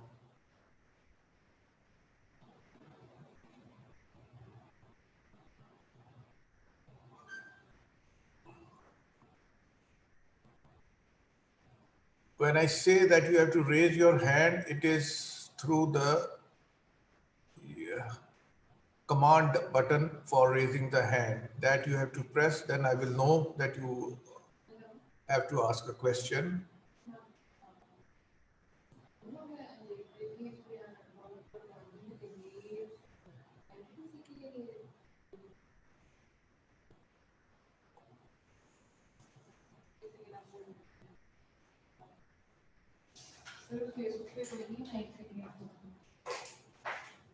Sadia, can you check if there were any questions on Facebook, please? Yes, sir.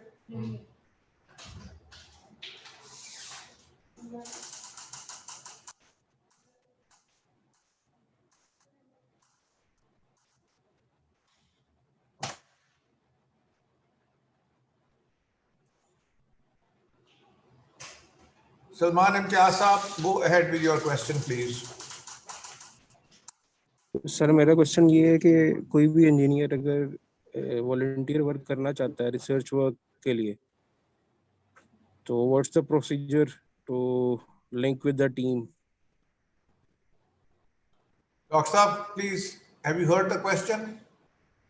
Yes, I am not sure I have understood it correctly, but he's asking whether if someone wants to perform some research work voluntarily, what is the procedure for that?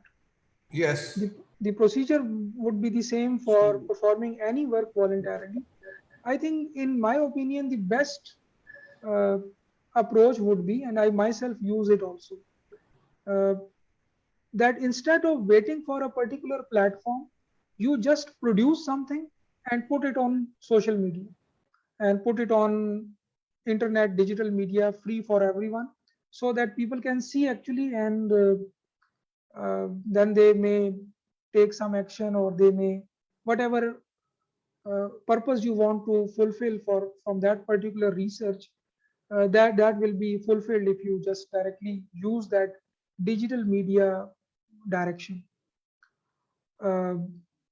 Otherwise, I understand that we have the proper academic environment and everything, where we have masters and PhD students which do it as part of their degree requirement.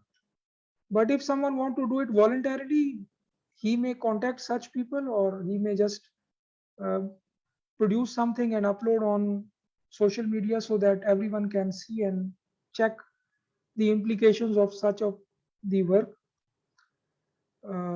But I would suggest, please do not do it kind of in your own isolation. Please do consult people who are having same interest as your interest.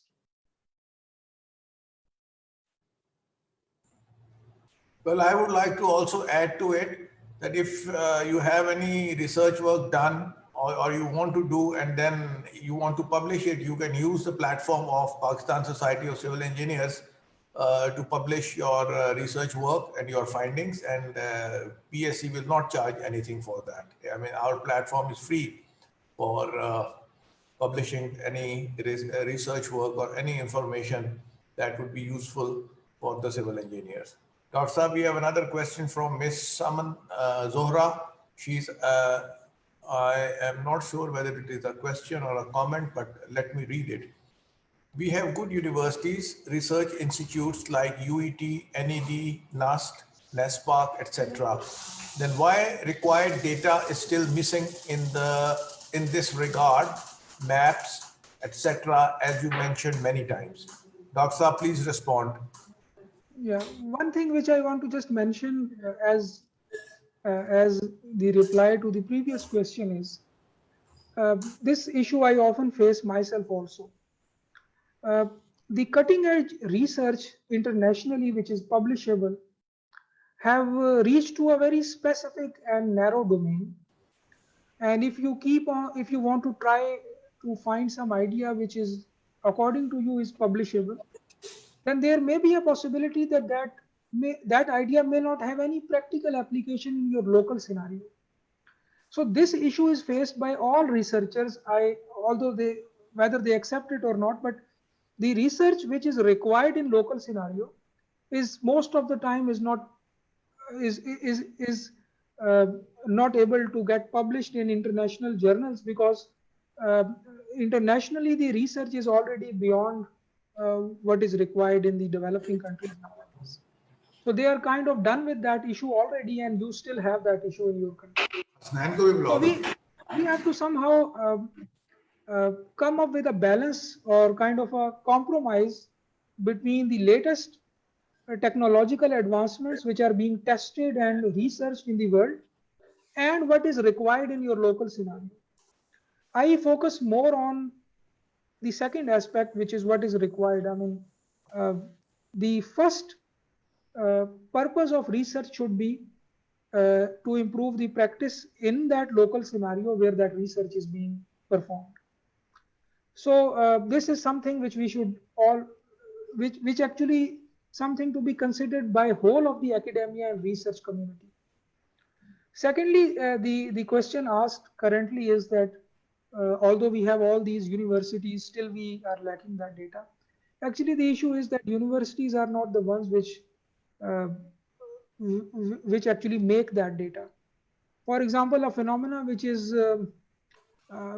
occurring, or which is actually spanning over hundreds and thousands of years. Our 50-60 years of narrow slice is not going to actually give us the overall true picture. Currently, we have from the international databases the ground motion records or ground motion data from last several years. If we talk about the magnitude and locations, we may safely say that we have 100 years of data available from international databases. But if we talk about the time histories of several of the major earthquakes in the world, we may have maybe 30 or 40 years of data, which is not enough to actually quantify something which is spanning over thousands of years, like a phenomena like earthquake. So therefore, we have that probabilistic or statistical science, which just give us an approximation of the future possibility or the level of ground shaking. So as I have indicated in the talk also, that an integrated seismic monitoring network with hundreds and thousands of seismic monitoring stations spanning over whole Pakistan is what is required. This is, and one idea which I want to just float here, and actually it is tested in Philippines, and I taken that idea from there. I'm not sure I'll be able to actually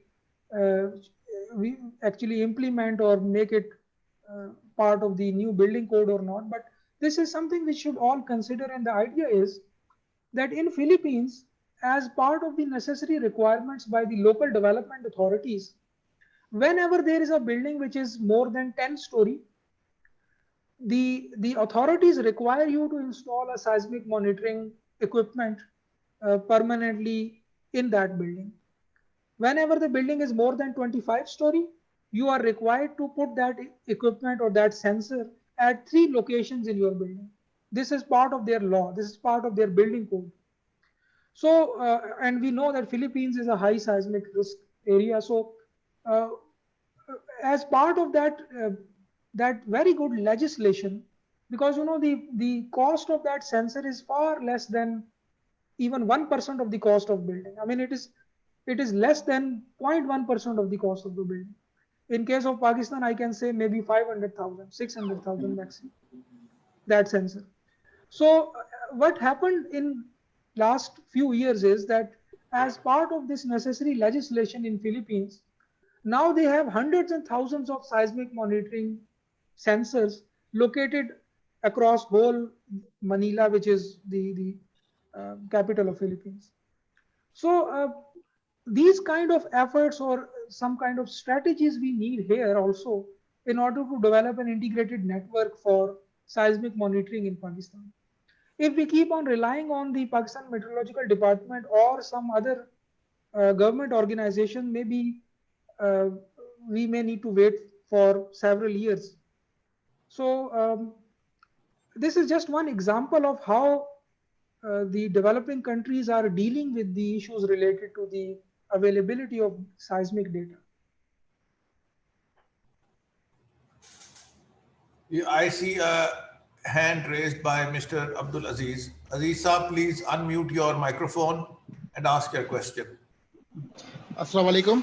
अच्छा, मैं ये मालूम करना चाह रहा था क्योंकि ज़लज़ले के हवाले से इस्लामाबाद में काफ़ी अर्थक्वेक्स आते रहते हैं, मतलब मुख्तलिफ किस्म के, तो वहाँ पे इस वक्त ट्रेंड जो है वो ज़्यादा हाई राइज बिल्डिंग्स का हो रहा है। अभी रिसेंटली भी federal government employees housing authority वालों ने EHF प्रो से बिल के कोई मोर देन 22 स्टोरीज बिल्डिंग जो ना तैयार की है G13 में, और काफी सारी बहुत सारी बिल्डिंग्स ऐसी हाई राइज बनती जा रही हैं। तो ऐसे इलाके में जहाँ रिस्क ज्यादा होता है अर्थक्वेक का, तो वहाँ ऐसी हाई राइज बिल्डिंग बनाना सूटेबल है या नहीं है, या फिर ऐसी कोई बॉडी है जो इनको मॉनिटर करे या इनको वॉच पे रखे कि ये जो हाई राइज बिल्डिंगें बन रही हैं, तो इसमें अगर कभी भी कोई ऐसा खुदा न खास्ता थोड़े सा सीवियर अगर अर्थक्वेक आ गया तो ये बहुत बड़ा लॉस हो सकता है। तो इस्लामाबाद जैसे शहर में हाई राइज बिल्डिंगें क्या फेवरेबल हैं, और अगर हैं तो ये कौन सी बॉडी रेगुलेट करती है, या कौन सी बॉडी उनको, बिल्डिंग कंट्रोल अथॉरिटी तो परमिशन या CDA तो परमिशन देती है, लेकिन स्पेशली अर्थक्वेक के हिसाब से मॉनिटरिंग कौन करता है, ये मेरा सवाल था actual. Yes, Dr. Saab, please go ahead. I am not in, I mean, I kind of don't subscribe to this idea that in high seismic risk areas, we may not allow the construction of high-rise buildings. All over the world, we know that there are several high seismic risk regions where we have many high-rise buildings. The area which should be focused actually is their proper design and their performance evaluation. A 22-story building, as you have mentioned, it actually deserves to have a performance-based evaluation. Unfortunately, there is no, you can say, a unified or central body which not only regulates, which actually considers or you can say regulate the performance-based seismic design currently in Pakistan. This is something which PEC also should be considering, and I will obviously give this recommendation to them that please accept the performance-based design engineer as a kind of a, please acknowledge it first and then accept it as a legitimate design philosophy which results in improved seismic safety, especially in the context of high-rise buildings. So in most of the developing countries, any building more than like 20-25 story actually actually is evaluated for performance based seismic design. So secondly, in your specific question about which body regulates, currently, as I've said, unfortunately, there is no separate body which actually checks the seismic safety. The local development authority in this case will be CDA, and that will be completely responsible for allowing or checking the seismic safety in this specific case. So this is something which is of open debate, because some of the people, I understand, may not be in favor of developing a separate body or a separate domain of performance-based design for tall buildings in the current enforcing mechanism. But okay, I may still be agreeing if we don't go for that option, but at least the enforcement mechanism can be made more pertaining to the seismic safety issues, and the overall, you can say, current mechanism do not handle that. So the summary is that overall, I don't agree with the idea that the solution would be to just don't allow the construction of high-rise buildings. A 20-22 story building will be high-rise in our local scenario, but it may not be high-rise for any other environment, for example.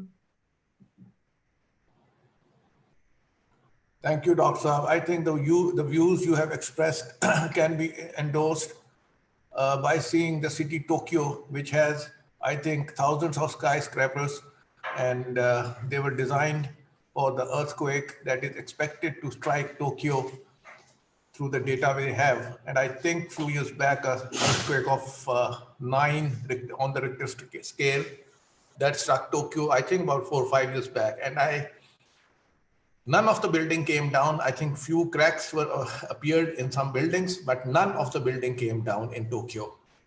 So it is just a matter of designing and how you design the building against the dynamic loads.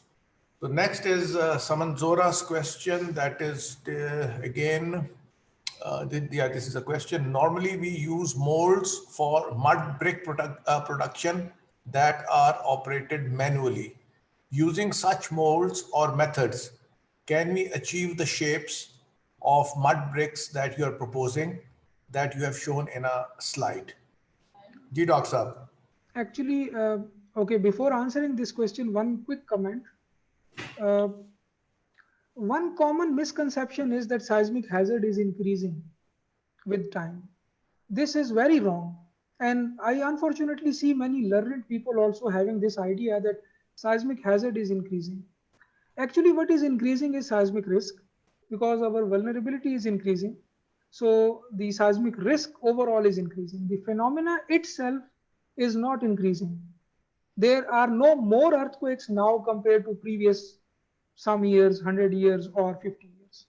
The number of earthquakes for a particular magnitude are almost constant if you take a particular slice of time. A phenomena which spans over hundreds and thousands of years, it should not speed up in our narrow slice of time. So it is constant from thousands of years. What is increasing is our own vulnerability because of the poor quality of construction which we are having, and we keep on having it, and therefore the overall seismic risk is increased.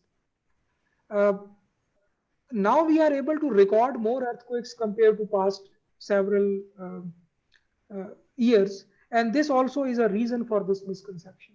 We are recording more compared to past, but the total number of earthquakes at a particular time remains constant on average.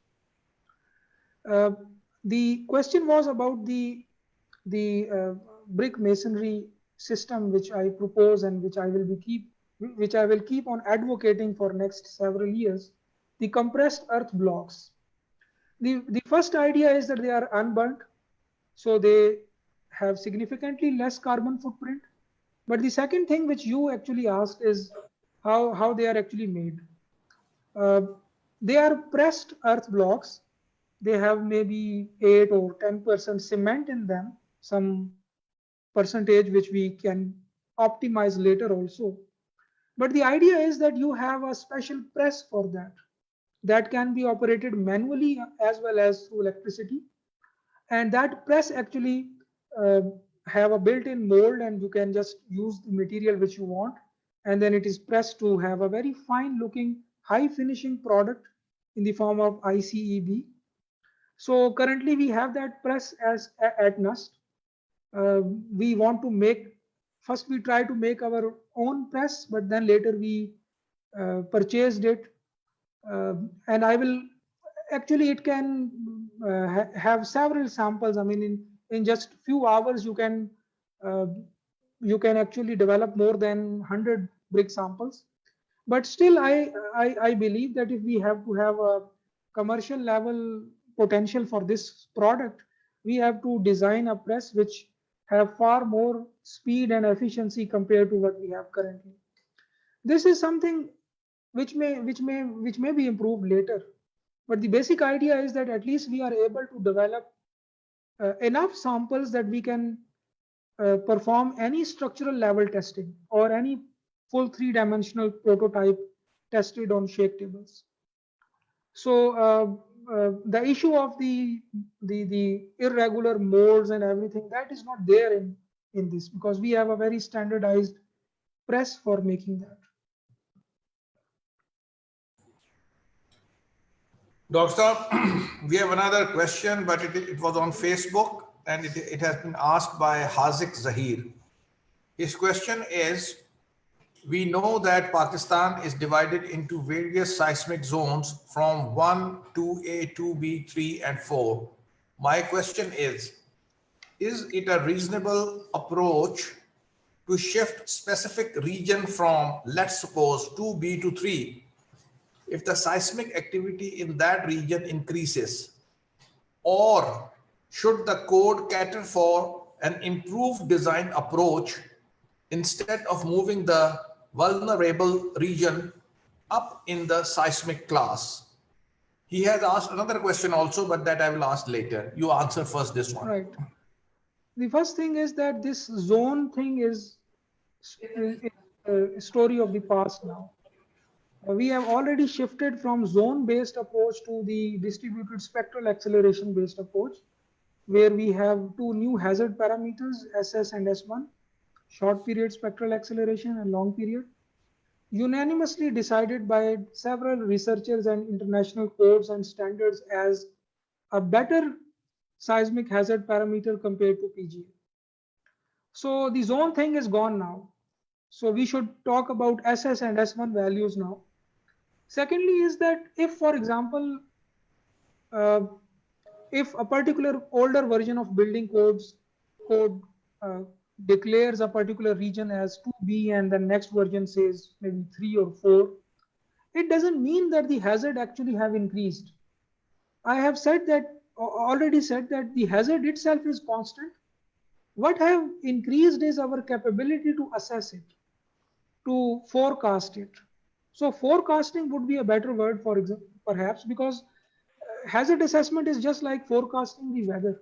The more data you have, the more accurate forecast you may have, but you may still be very wrong also. So if, for example, a particular building code changes the region, the zone of a particular region, it will simply mean that according to the latest assessment philosophies and the new data which is available now, gives us a very clear picture or a better picture of the hazard of that area compared to the previous assessment or previous building code. So it doesn't mean that the hazard have increased. It is our understanding which have increased.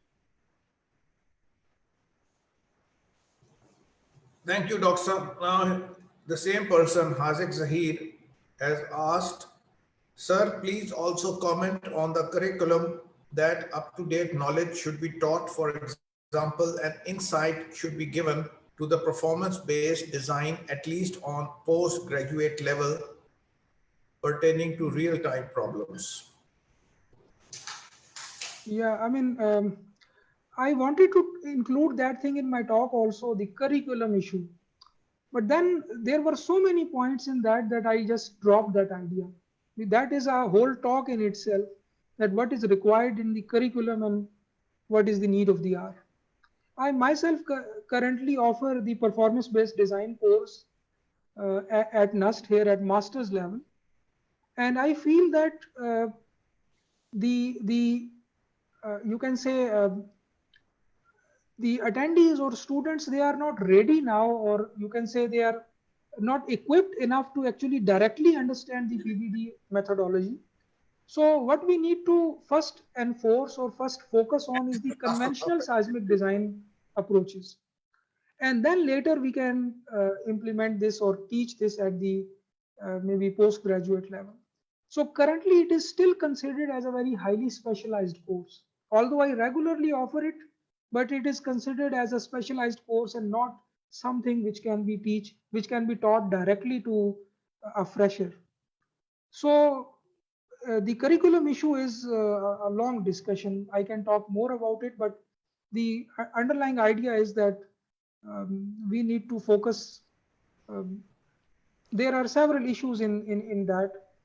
The structural engineering education itself need a significant reformation in Pakistan, and all I can currently do is to just try to mimic something from international best practice into some of my writings and some of my training materials which are available online.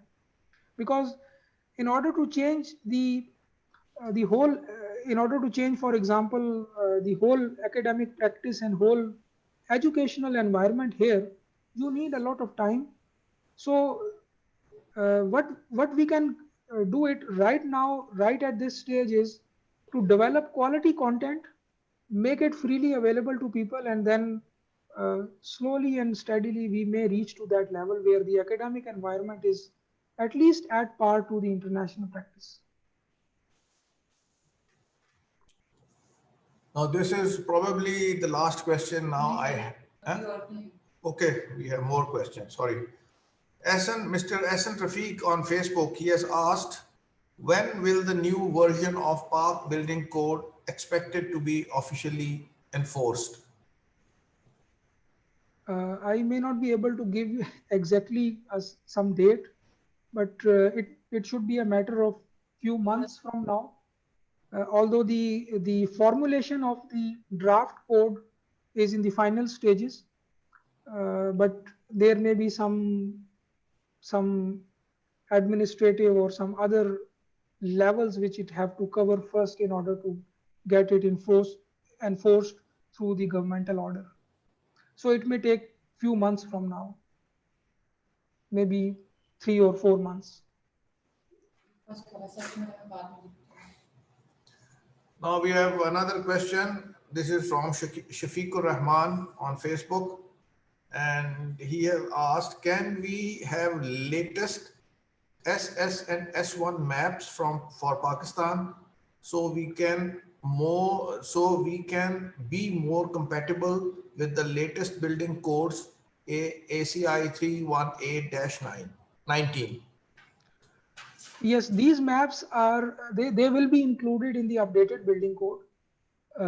They are already developed, and actually what we will do once we formulate or finalize the draft code is that we will start a series of workshops and awareness seminars to introduce these SS and S1 values, because these will be the most important development as far as the new building code would be concerned.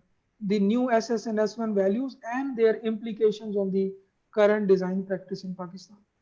So I think although the official enforcement may take time because of the administrative levels which which it have to pass.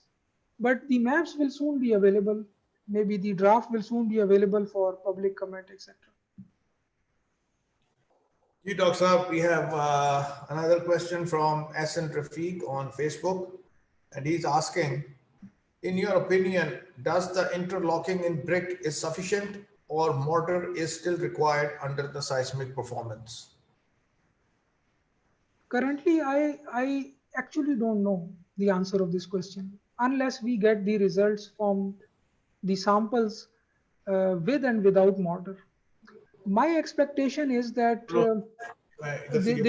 there may not be required any mortar between the interlocking bricks once you have the vertical and horizontal reinforcement also in place. We are testing different configurations currently. For example, one will be with filling all the holes with mortar. Second will be with vertical reinforcement without mortar, then vertical reinforcement with mortar, and then finally vertical and horizontal both reinforcements with mortar. But one thing is that the mortar is not required as a bed joint in this structural system. This is the advantage of this system, that you may not even require the plastering, or you may not even require the final finish, because the final finish for this pressed brick is already quite smooth, and you may not require these things with this new system. So actually I cannot answer this question currently unless I get the test results, but my expectation is that the mortar will not have any role in this system. The bed joint mortar will not have any role in this system. Now we have another question from Mr. Kamar Zaidi sir. Mr. Zaidi, yes, Kamar Zaidi. He's a very senior associate of ESC and a senior engineer. Thank you very much, sir, for attending this lecture. His question is, transforming our burnt brick masonry system to pressed earthen brick with reinforcements may not be accepted widely in general construction of buildings, especially in hilly areas where good earth is not in abundance. Will it be possible to make some innovation in the existing burnt brick system?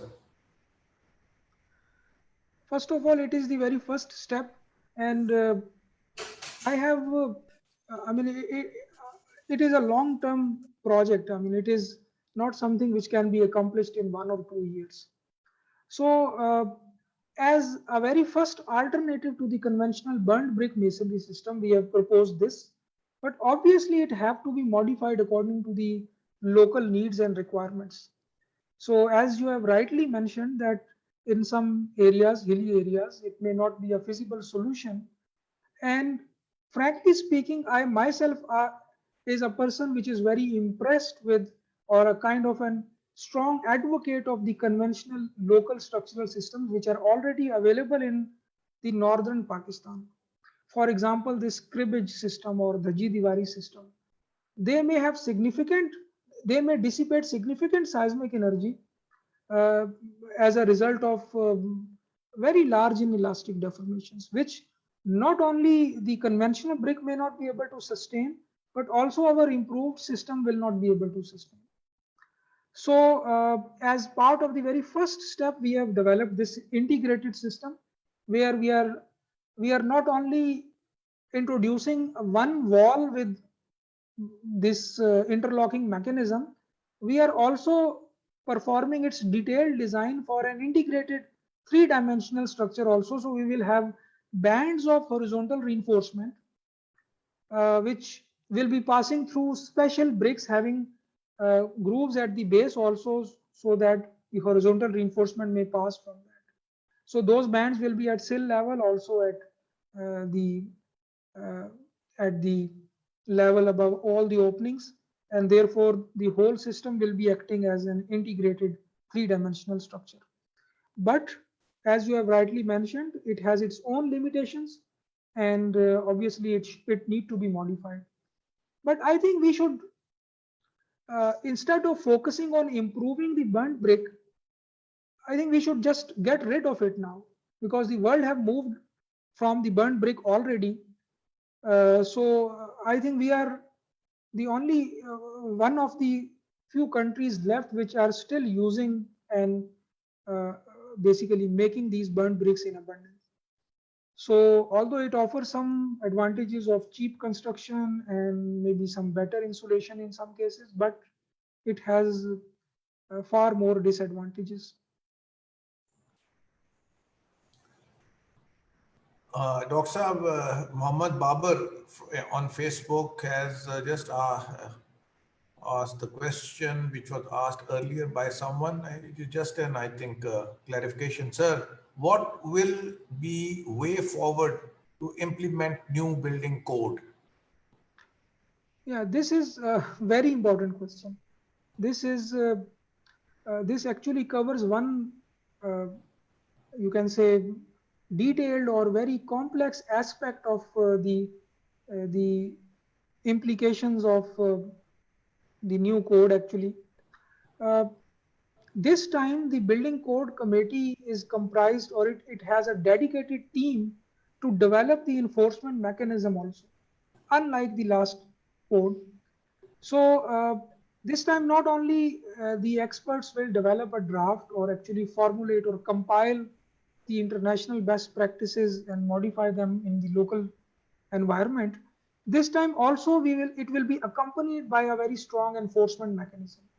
So a separate group is dedicated to actually work out this issue which you have mentioned. So you will soon see the details of that soon, and they have actually developed already the enforcement mechanism which will be available in near future. So this issue is specially addressed this time. So it's not left open unlike the previous one. We have The local development authorities will be actually will be the local bylaws and local development authority guidelines.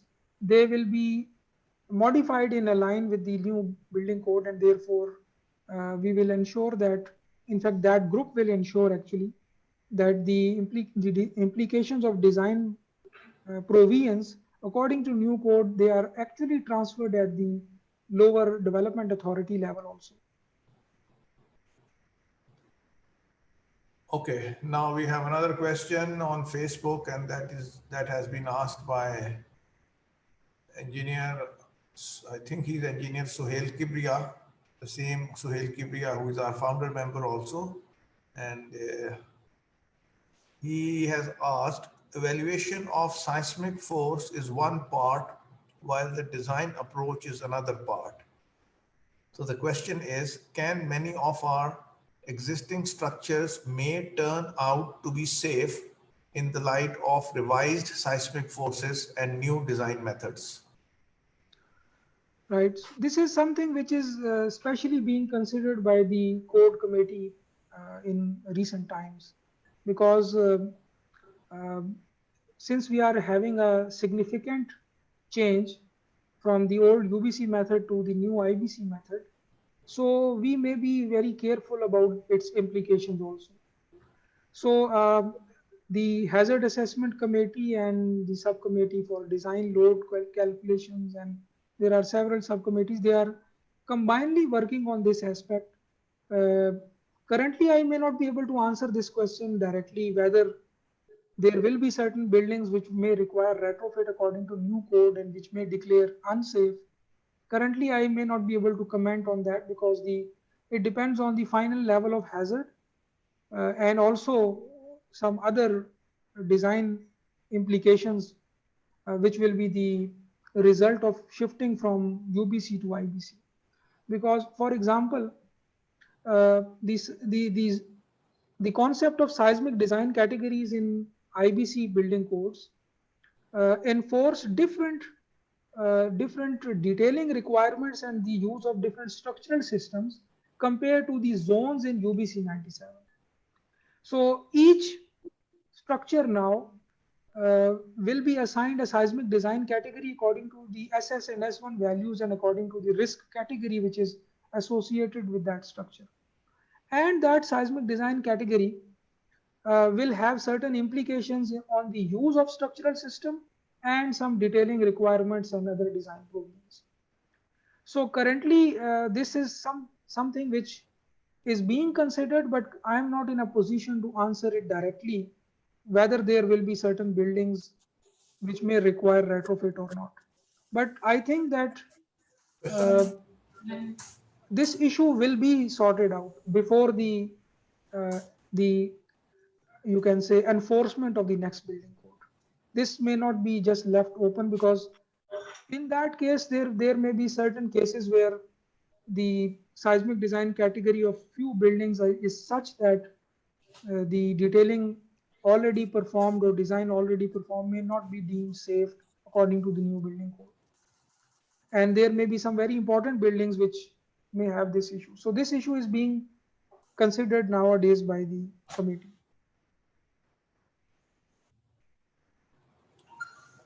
Thank you very much, Dr. Saab. Now, I don't think we have any further questions, neither on Facebook nor in the chat box, and nor I can see any hand raised. So let me be sure first.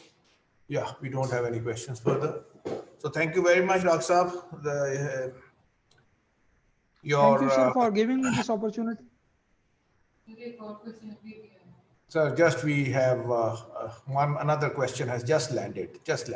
Give me a second, please. That I will read out from Sadia's laptop directly. We don't have time to print now.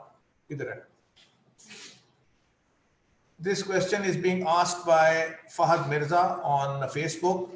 Sir, as you told that earthquake is not increasing as time passes, but we have studied plate tectonic effects, increasing population, construction of dams, etc., increase the chances of an earthquake.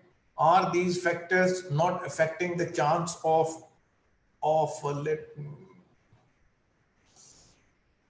are these factors not affecting the chance of earthquakes?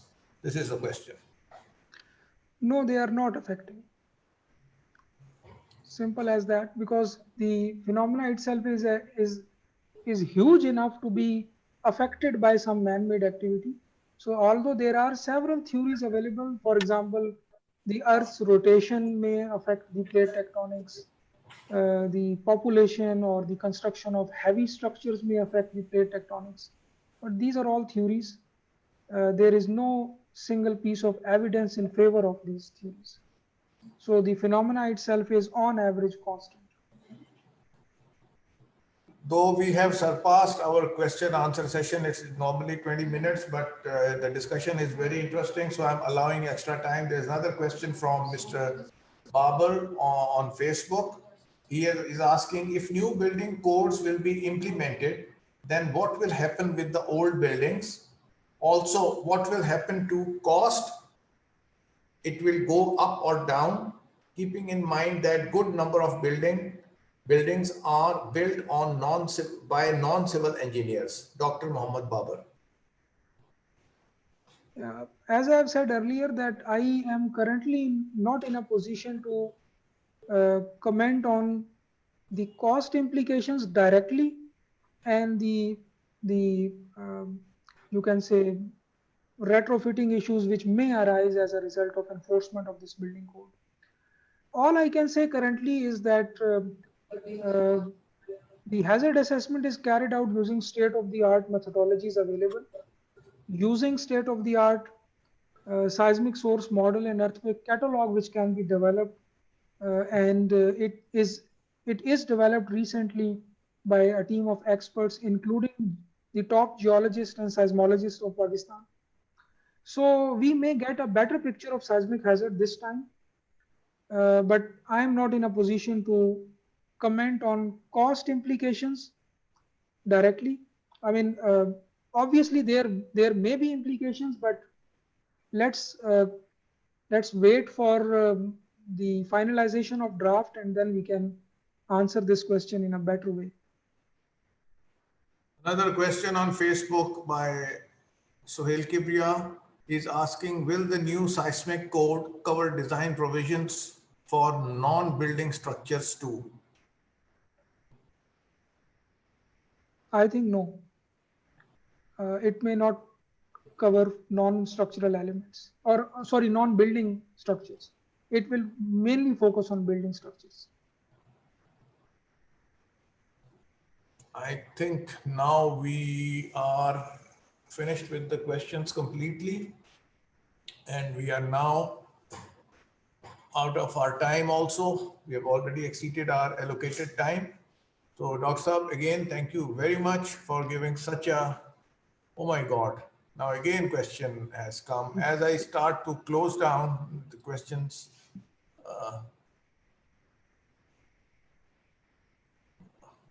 my mobile is so low, I'm disappearing.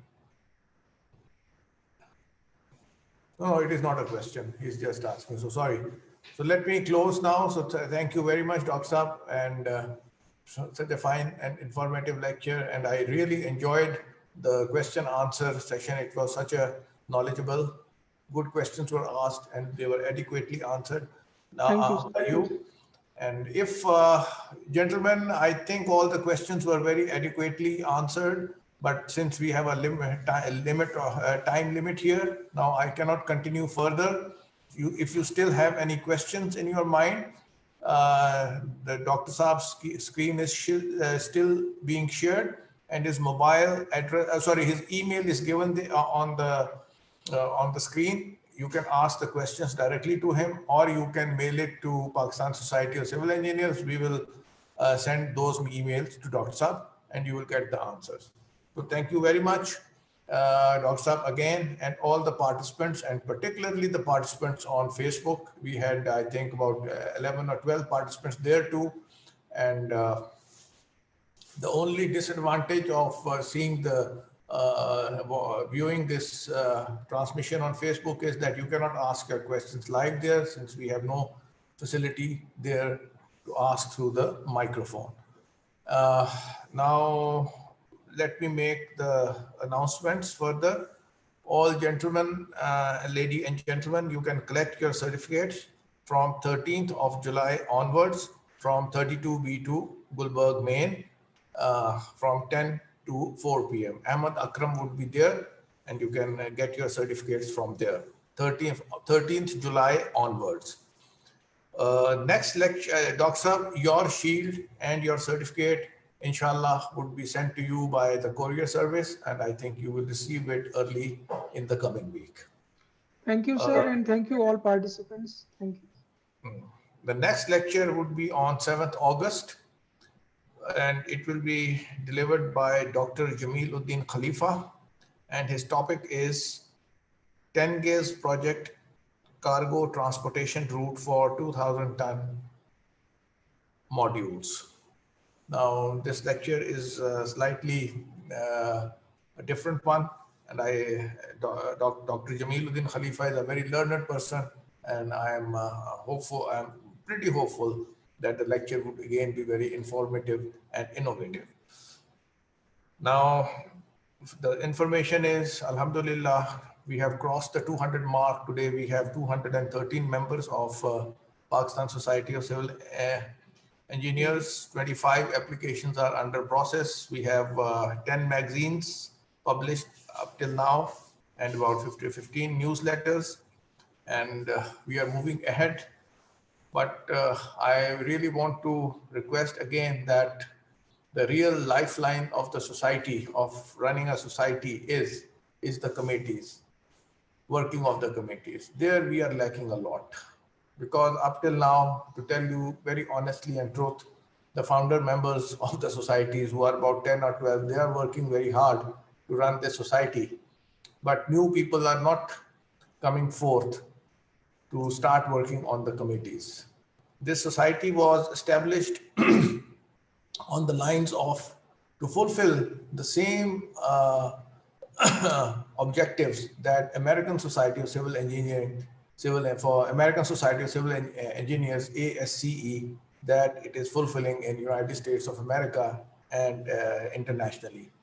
So still we are a fraction of that society, but Alhamdulillah, what we are doing is still a big job in Pakistan.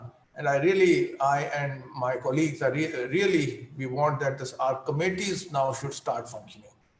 So Dr. Saab, I would also request you to become the member of Pakistan Society of Civil Engineers, and please contribute your share. It is not a society belonging to one person or a group of persons. It is for, I mean, it has a board of directors which keep on changing, and it's not a property of one person, my property or any other founder member's property.